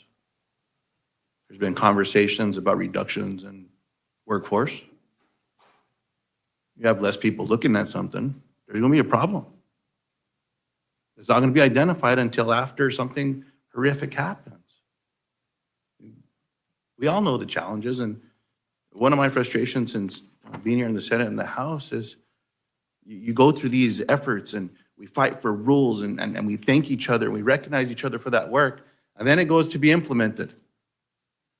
And then all the folks that didn't want the legislation get another crack at this, and then they mess it up over where there's a rulemaking or an implementation, and then there's a bunch of filings, which I'm one of those folks that reads filings, that create a bunch of loopholes. But then there's interviews that come after that, and they, oh no, we wanted all this stuff done. I certainly hope there's a lesson here, and on this one, that with all these filings, every word is watched, every statement is watched, and that loopholes are not being advocated for by the groups that have been hired to represent companies or represent interests, only to allow for something like this to happen again. I hope we're mindful to that. Now, a week ago, a train derailed in a small community in Arizona, in Mojave. And just hours before, as you can imagine, that these trains, through small town after small town. It was in New Mexico. And my question here is around first responders as well, because when this happened, the initial reports that went to law enforcement was that there was a concern, a high concern of hazardous materials being carried on that train. It was corn syrup. So while I appreciate information was shared, that doesn't sound to me like first responders are being looked after when they're getting to an incident like this. There needs to be a better way of sharing accurate and timely information. I appreciate the questions of my colleague, Ms. Fisher, as well in this particular area, but I'm hopeful more can be done there. And that's where, Madam Chair, how can the process be improved to ensure that once a derailment happens, the first responders quickly receive the information they need to appropriately respond? They needed advance notification. I do appreciate what the railroads have done with the Ask Rail app. The problem is when you have a derailment and train cars are bunched up, when you're pulling up a consist from the Ask Rail app, it goes by car in order. If you're looking at a derailment with cars all over the place, again, bunched up, you're not going to know what's in what car. So that's not helpful. But the first responders need advance. Let me pause you there. Can that be fixed? I'll have to get back to you on that. If that's a problem, before we have an incident, we know it exists today, and if that's broken in the system, let's fix it. Advance notification for the first responder community is key because they need to be prepared. They need to be adequately trained. They need the right gear, and they need to have emergency response planning done in coordination with the railroads so that they can be prepared in case something happens. I certainly agree with that, but I want to bring attention to the challenge that you identified, and I appreciate you identifying it. But if that system's in place, but there's not communication because cars are close to one another, but you know what's in there, I just hope that that's something that can be fixed because someone knows what's in there. And I'll leave it at that. Mr. Whitaker, first, thank you for your testimony and your work representing Ohio's rail workforce. You stated in your testimony that since 2015, Class 1 railroads have cut over 30% of their workforce, and I mentioned that in my opening. Mr. Whitaker, yes or no, would expanding the workforce have a concrete impact on improving outcomes when it comes to safety? Thank you for the question. Yes, it would. Adding to the workforce would definitely strengthen inspections. We would be able to reduce fatigue on people as well, the train crews. Let me center on what you just said on fatigue. Would paid leave help? If people are getting worn out and tired and things of that nature as well, and you want fresh eyes, so we don't see mistakes. Would that help? Absolutely. Right now, we have people that go to work sick with the flu, COVID, whatever the case may be, and they're afraid to take time off because if they mark off sick, they get reprimanded. I appreciate that. Madam Chair, my time's expired. I certainly appreciate this hearing. There's so many questions I have. I'll submit the rest into the record. But to everyone that's helping, the families, thank you for what you're doing. Please, no loopholes. Filings, rulemakings, we can all do better at that. And I certainly hope that's something that we can embrace. Thank you, Madam Chair. Thank you. Senator Blackburn. Thank you, Madam Chairman, and I want to thank you all for being here for the hearing today. And I know that everyone is hard at work trying to help the people of East Palestine. I so appreciated the governor's remarks at the outset, and I know that my colleague, Senator Vance, has really worked hard to bring some attention to this community. Chief Comstock, I want to come to you.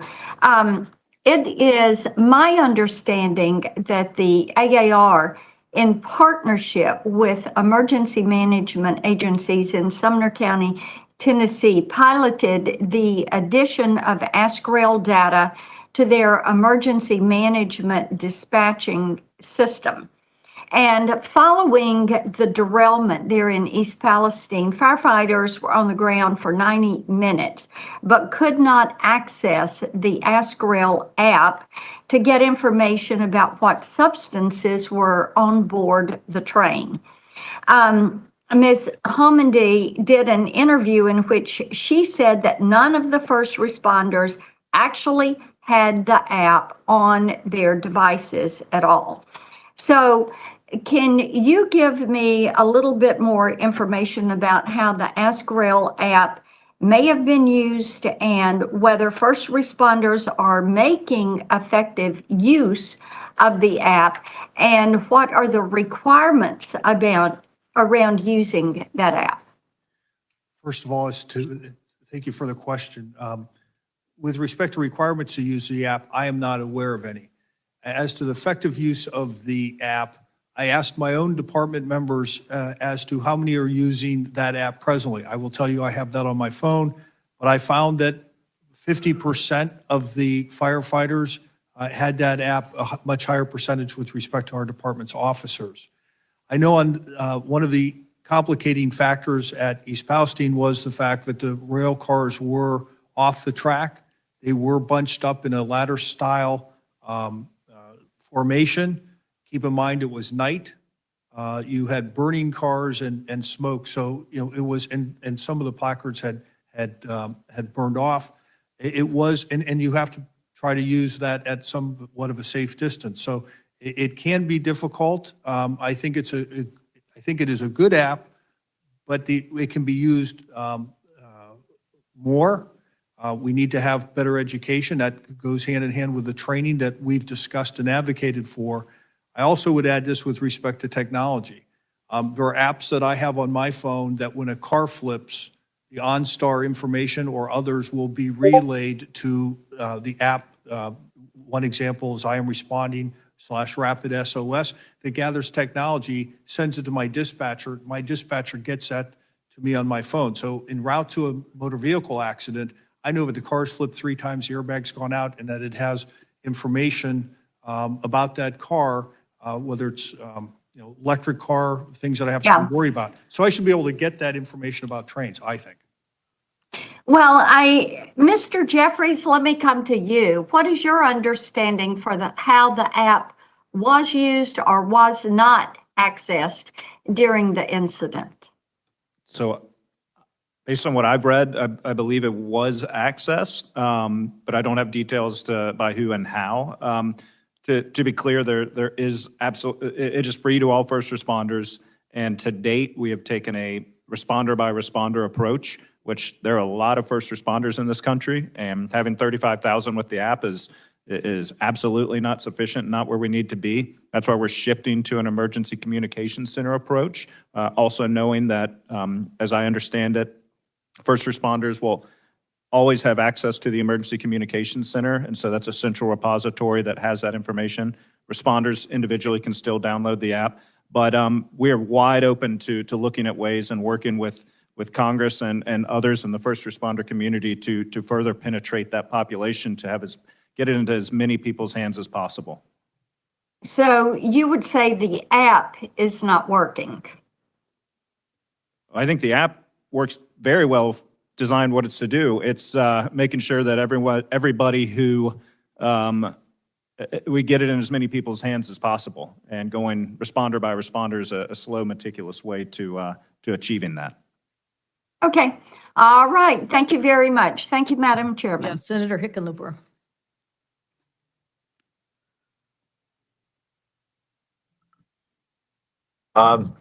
Thank you. Let me ask a question, Mr. Jeffries. The rail sector plays a crucial role in transporting goods throughout our nation. I want to talk about a specific rail project in the West that is reportedly seeking a $2 billion private activity bond from DOT.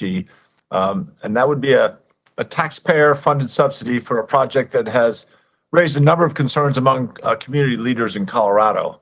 And its costs have gone up significantly. This type of DOT bond has traditionally been issued for projects with a clear public transportation benefit. Are you aware of any examples of DOT private activity bonds issued primarily for transportation of commodities for private sale? Senator, I am not aware of any. I would not say that means there absolutely haven't been any, but I'm certainly not aware of any. Okay, well, if you could follow up on that, that would be great. I'd be happy to. And Chairwoman Hamandi, you've gone over in some detail the high hazard flammable train definition, and the train carrying 20 or more tank cars, class 3 or 35 tank cars. I guess one question I would be curious about is what other risk factors, such as proximity to natural resources, should be considered when providing notice of a high hazard flammable train? Well, I think that should be considered for a high hazard flammable train. Also, just to clarify for the record, and I know this is your time, none of the responders had access to the app, and they didn't have the information for quite a long time on what was on the train. With that said, Senator, for this one, I do believe that environmentally sensitive areas and sensitive waterways should be considered, especially for routing of trains and for protections. Thank you. I appreciate that and agree. Chief Comstock, thank you and all your first responder colleagues for your dedication and public service. The images that we saw from East Palestine were horrific, not just the environmental destruction, but I mean, the homes, community, the lives destructed. The statistic I was shown says that hazardous material cars involved in derailments have increased 339% from 1986 to 2021. You discussed the need for all fire departments serving rural communities to have access to training to safely respond This is a test super chat alert for $100. Such as this. Could more resources be provided by the Pipeline and Hazardous Materials Safety Administration to increase safety training and response capacity for fire departments? Yeah, particularly, we've talked about the hands-on training, and there's a lot of firefighters who, as I said, can't take time off work. So we need to not only have the good hands-on, which I think the railway industry is looking at trying to increase, but we also need to find ways to deliver that to where the firefighters work every day. There's a lot of departments, particularly in these areas, that don't have those resources, so we need to be creative and find ways to get that to those departments in the rural areas, and that's whether it's going to be through the use of technology or through more home delivery programs like the NVFC is operating. That's how we're going to have to do it, but we need to devote more resources. And what role should rail companies play in ensuring communities have adequate resources to plan for, but also to respond to rail disasters? Well, they're going to have to play a major part, and it's going to have to be a partnership with everybody, who has an interest in this issue. We need to work with the railways, they need to work with us, and I think that's going to be a continued improved result as a result of this hearing and the derailment. Great, thank you, Chief. And Chairwoman Hamady, you agree with that response in terms of the participation of the railroads as well?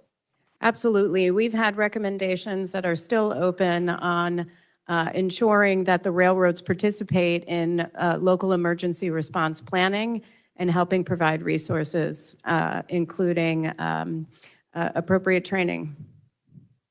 Great, thank you very much. Thank all of you for your testimony. I yield back to the chair. Senator Warnock. Thank you, Chair Cantwell. Norfolk Southern is headquartered in Atlanta, and it runs an extensive operation in Georgia that includes 1,700 miles of track, 600 bridges, 2,700 railway highway grade crossings, and a number of rail yards and transfer facilities in cities across the entire state, a multimodal state. That's a lot of Norfolk Southern rail in Georgia. And I can't help but see the accident in East Palestine and wonder what would have happened had we, instead of watching this in Ohio or witnessing this or experiencing it in Georgia.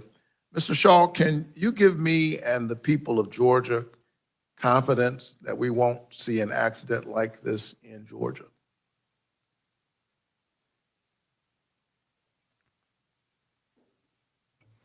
Senator, thank you for the question. I'm terribly sorry for the derailment in East Palestine. And we're working every day to make Norfolk Southern and the rail industry safer. We've seen the preliminary results from the NTSB investigation. And we've made a number of enhancements to our own safety program in response.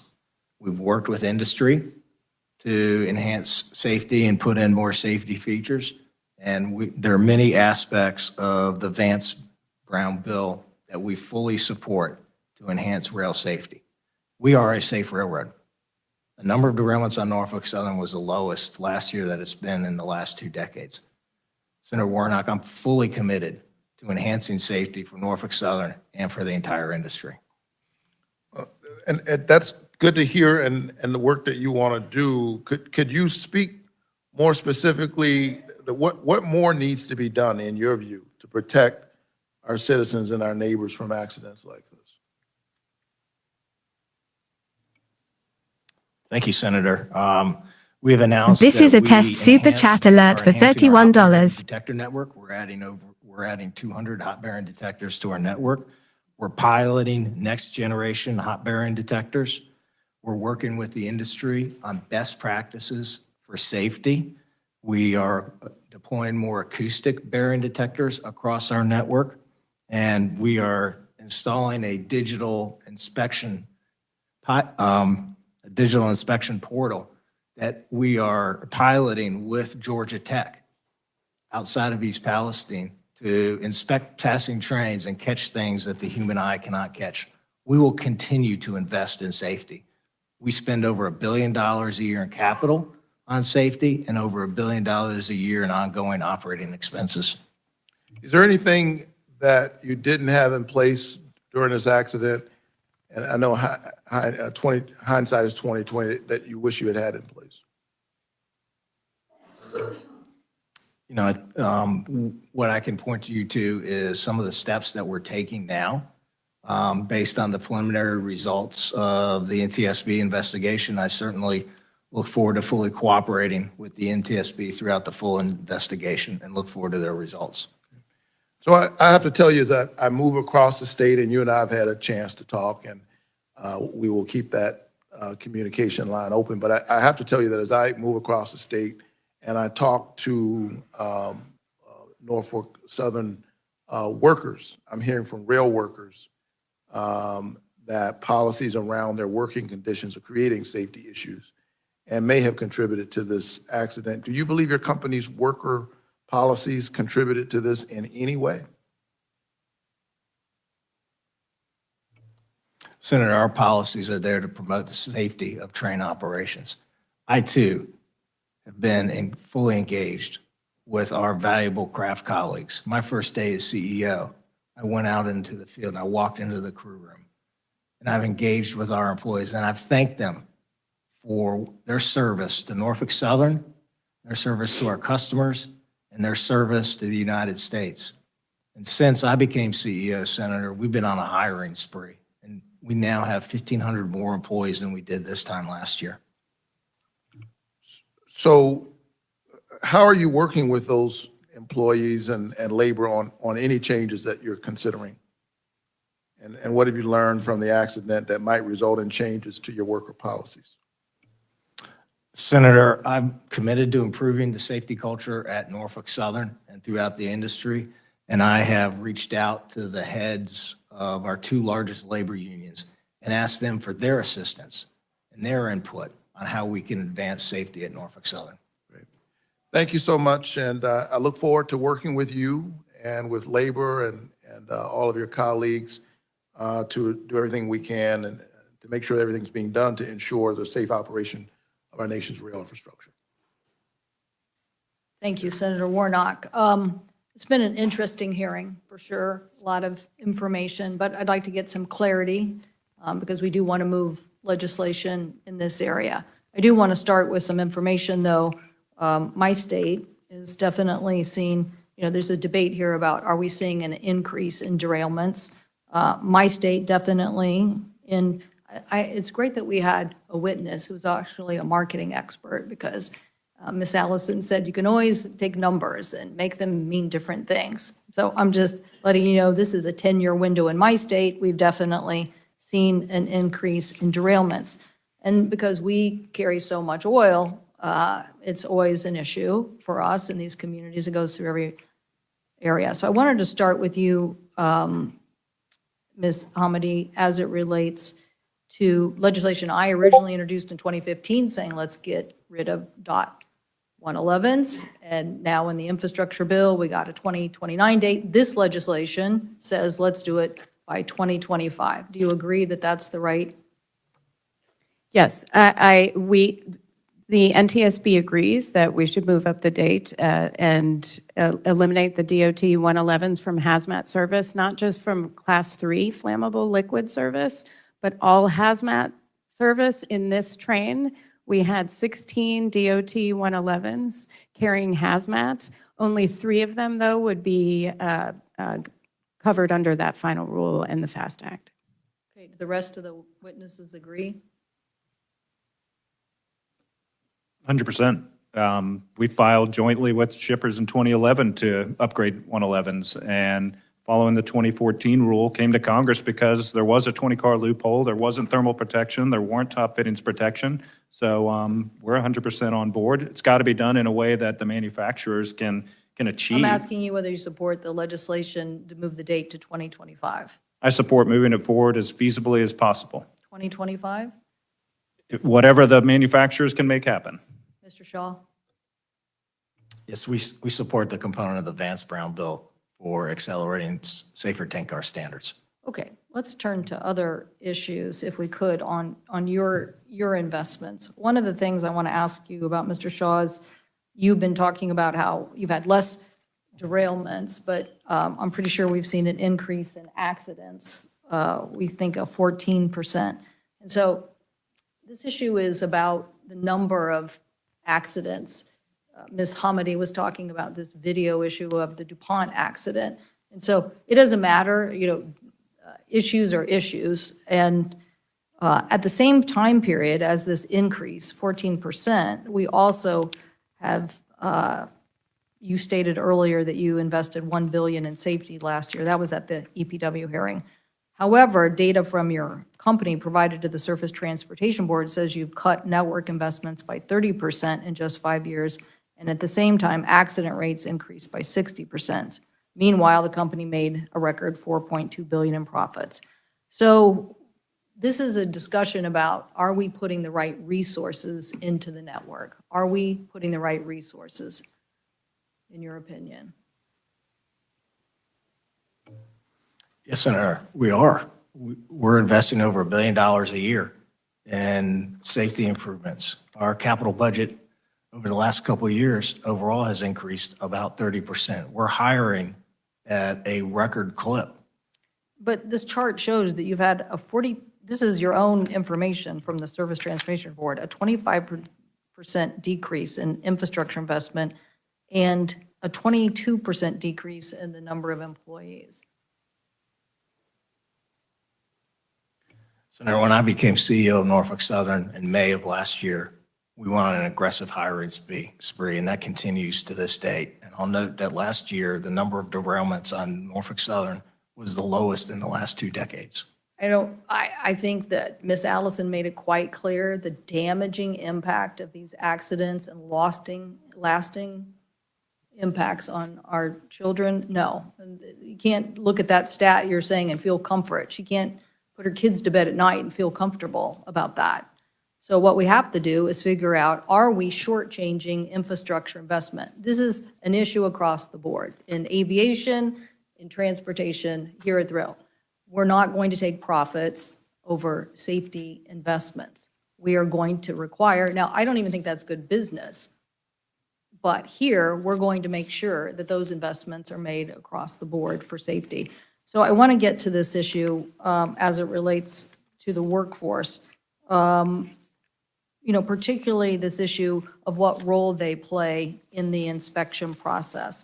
Do you think that the current system works, or do you think we need more enhancements there in workforce? The Brown-Vance bill obviously increases the workforce. Some of the testimony by Mr. Whitaker would say that we need more on the workforce side.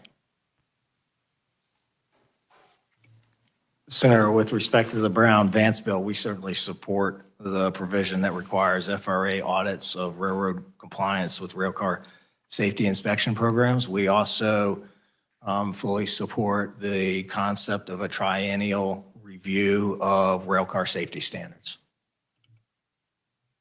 A triennial review. What does that mean? Senator, my understanding is there's a provision in the bill that allows for updates every 3 years. Okay, so you're saying, okay, if we could look at this chart here, that in March 17th, we asked you to send us information about standards here, and you stated that Norfolk Southern does not have policies that mandate a minimum or maximum amount of time needed for the inspection of a rail car. And yet this information shows that it is part of this document for rail car inspection that you are saying to your employees that the cycle time for a 50-car cut is at 0.5 minutes per car with one inspection. So that's saying you have to inspect one side of that car within 30 seconds.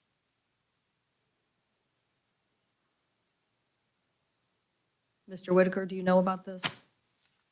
I'm aware of this issue here. I know there's 90 points per side of a rail car that need to be inspected. Conductors, we know how to inspect most of those, but a mechanical force person always attribute, they have the doctorate degree and they need to take their time, and we should not be putting safety on a timeline here when inspecting rail cars. We're going through communities with hazardous materials and very unforgiving equipment. I agree. Safety should not be on a timeline. So, Mr. Shaw, what's going on here? I think you don't support the Brown bill as it relates to a requirement of more people than just the conductor on a rail car. But this is just an example of how I think the system is being shortchanged. And while the information age gives us all sorts of ideas about efficiency, we can't take that to the extreme when you end up cutting safety. And the safety standards, we have to have minimum safety standards, we have to have modernization of safety technology, and we have to have the minimum amount of people to do the job. So that's what's going to be required across every sector of transportation. And this committee is going to make sure that we get there, because we're not going to let people just keep, putting money in the bank and thinking that you can shortchange safety. We can't shortchange Miss Allison, and we can't shortchange East Palestine. So what are your thoughts about at least getting rid of this? Getting rid of this notion that it's 30 seconds?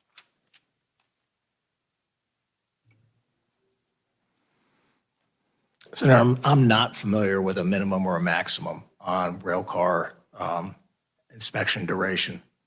We do support evidence-based approach to enhance safety and improve outcomes for the industry, for our customers, and the communities we serve.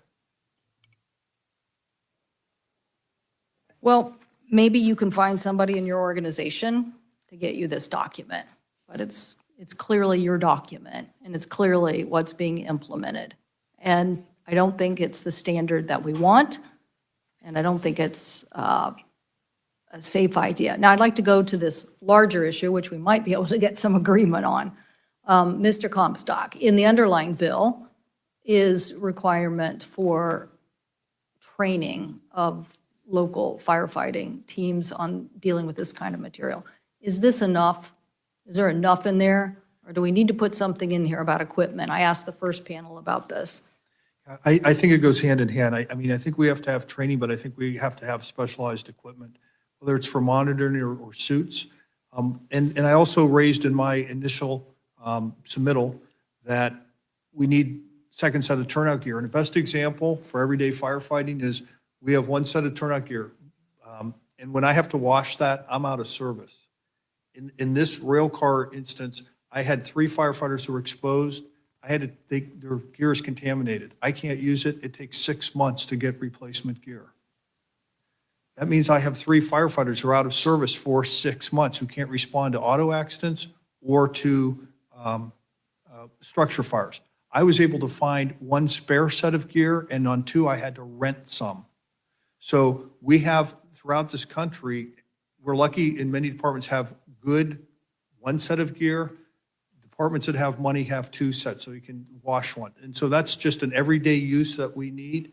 And then when it comes to equipment on a hazmat incident, the specialized suits, which could cost $15,000 or more, or the specialized monitoring equipment, it's unrealistic for the federal government to provide that to every department. But we do need to look at a regional approach so we can call in those teams that can supplement what we're trying to do. So we need to do more than what we have in the Yes, bill. yes, in the thank you, underlying bill. yes. I know this already from my work in 2015. Trust me, I already know Yes. this because I've talked to lots of firefighters across the state of Washington. And believe me, rail goes everywhere in our state. So Mr. Shaw, are you willing to support what's in the underlying bill? Are you willing to do more than in the underlying bill to make sure local firefighting teams have the equipment they need?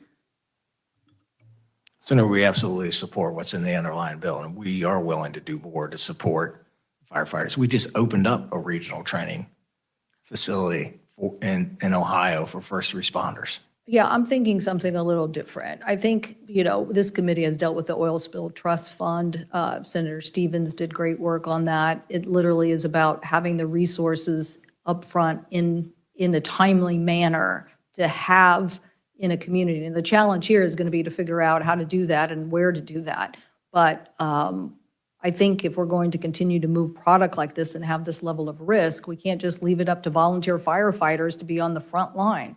So I do think we have to think about what is a way to put resources into the local community. So I appreciate the fact that you're willing to consider that. Mr. Jeffries, I was did you just going want to to say, comment? 100% agree and would love to work with the committee on how we best approach that. Great, like that. Okay, Ms. Hamady, did you have a comment about that? A great place to look is PHMSA's Hazardous Materials Emergency Preparedness Program, which is about $28.3 million annually and has been there like that for years.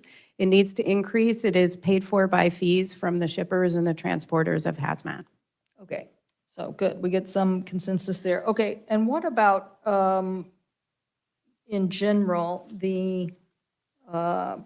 what we covered? One thing I actually isn't in their bill. I don't think the video that you brought up earlier is in there. But you're saying, Ms. Hamady, that there should be some video communication. You're saying that there is missing video from this accident? Is that what you're saying? I don't know what I want to, okay. You're just saying you don't have video, that it wasn't required, but there was video, but we don't have it because the engine moved on and went somewhere else and was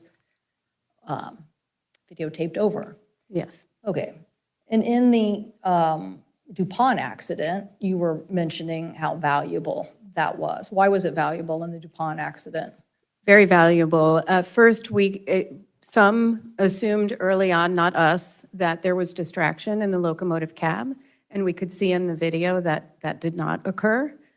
We also could see that there was some hesitation by the engineer around the controls. It was a new locomotive, and we determined through the investigation, including looking at the video, that they weren't provided adequate training, the train crew. Okay. So right now, the requirement is on, the requirement in law is on Amtrak and the commuter railroads, not on the Class 1 freight railroads, and we would advocate for that. Mr. Whitaker? I'd just like to piggyback on what the chair is saying. In regards to training, these Class 1 railroads have reduced their training programs down to bare minimum. When I hired on the railroad in 2000, I had 26 weeks of training. Nowadays, it's 6 weeks or less on these Class 1 railroads. We're hauling 200-plus car trains and hazardous materials, and that's not right. You're putting too much pressure on employees right now with inadequate training. And I'm sure these numbers, I would be curious to see what the retention rate is. I know Mr. Shaw brags about how much they've hired people. What's the retention rate of people sticking around? I'm an advocate for two-person crew, obviously, but if I'm not hearing the CEO of my company tell me I'm going to have a job, I'm going to be looking somewhere else. Mr. Whitaker, what standards should we be looking at, given that we have had this transformation into longer trains? I don't think we've heard this intermittently through the committee, but this is a sea change. Right. So to Ms. Hamidy's point about how much technology is on a locomotive, as an engineer by craft, I'm looking at 4 computer screens. I am busy. I don't even have time to look out the window of my locomotive half the time. I'm depending on the conductor over there to be my eyes and ears and keep me in check. Enhanced training for that conductor would greatly assist the locomotive engineer, greatly. And I think in the railroad industry as a whole, we've lost a lot of our expertise over the years because we have people that have zero railroad experience running our railroads. We could be so much more efficient and do so much better if railroad management would just listen to labor. We could move trains without incident. We can make things more safe, but they just got to listen. What would you have done in this instance, do you think, given that we were talking about a wheel bearing? What I feel should have been done with the trending defect detector technology, and this is something going back to last year that I sounded the whistle on. We need to eliminate trending defect detector, keeping that information to ourselves in our headquarters. Okay, let's just take a chance. Let's move this train on down the line. That's what they're doing. What should happen? Wait, you're saying that they knew that this train had a weak spot? Is that what you're saying? Absolutely. You're saying they knew the train had a weak spot? If they're trending defect detector, according to the NTSB report that I've read, they've seen this car trend hotter and hotter over the course of 3 detectors, I believe. That information is going to somebody at Norfolk Southern, and they're not conveying that information to the railroad crews. Mr. Shaw, did someone at Norfolk Southern have that information? Senator, my understanding from the NTSB report is once the train hit the 3rd detector, which showed that we hit the threshold, then the crew acted appropriately. However, the part had already failed. Why did you keep putting the car on is the question. I think Mr. Whitaker is saying you should have had a signal. Listen, this is definitely where this is where I'm going. I don't know, I'll have to ask Senator Cruz and my other colleagues where they're going, but I'm telling you right now, we are going to use transparency and technology and make sure that people are getting that information as fast as possible. We are going to use NTSB to help us hold the FAA accountable, and we're going to help them, as they are today, hold this accountable. We have to look at safety trends. We have to look at what's coming at us because they are telling us in advance. That's what technology can do, tell us in advance where there's a problem. But we can't ignore that because we want to make some more money. We have to go and say, we're going to make the investment and we're going to make sure everybody has the information. And that's how we keep on top of safety. Ms. Hamady? I would just add, so in Atlanta, Norfolk Southern has an advanced train control desk. And what they saw there at the second wayside defect detector was a non-critical alert. It wasn't a critical alarm because the threshold at the time was 103 plus about 10 degrees from underneath the train above ambient. And so they got a critical alarm at the last one, but by that time, the train was in the process of derailing because there is a little bit of a delay. The crew will get information, but at the train control desk, the entire train needs to move past that wayside detector before the train control desk has that information.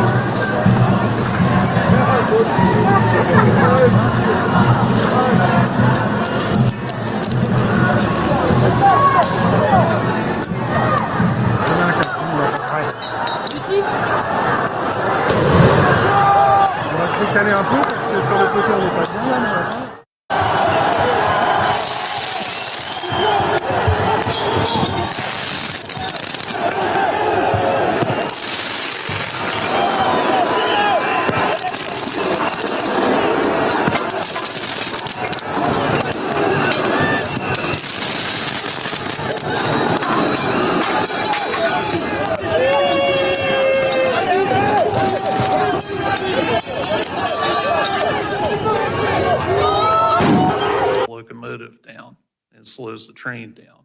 So I'm going to come to a safe stop, and once I clear that detector, it's going to tell me what's wrong. But in this case, if I see my tire pressure on my car losing air, I'm going to pull over and stop and check that out, right? If I own a railroad and I see a wheel heating up, I'm going to protect my investment, and I'm going to call that train crew. Hey, I know you're not meeting the threshold here, but maybe you guys need to stop and go back and check this out. It could be something, a handbrake applied on a car or a stuck brake, something that could be addressed right then and there. So once it starts trending, we need to stop and check it out. No matter if we don't even hit that threshold, let's take the safest course of action. Thank you. All right, Senator Cruz, thank you. Do you have a follow-up for second round? Sorry, I kind of took my first and second round together, All but good. I think we're nearing the end. Sorry, my soundboard just froze. And I don't know, something happened with it. It froze.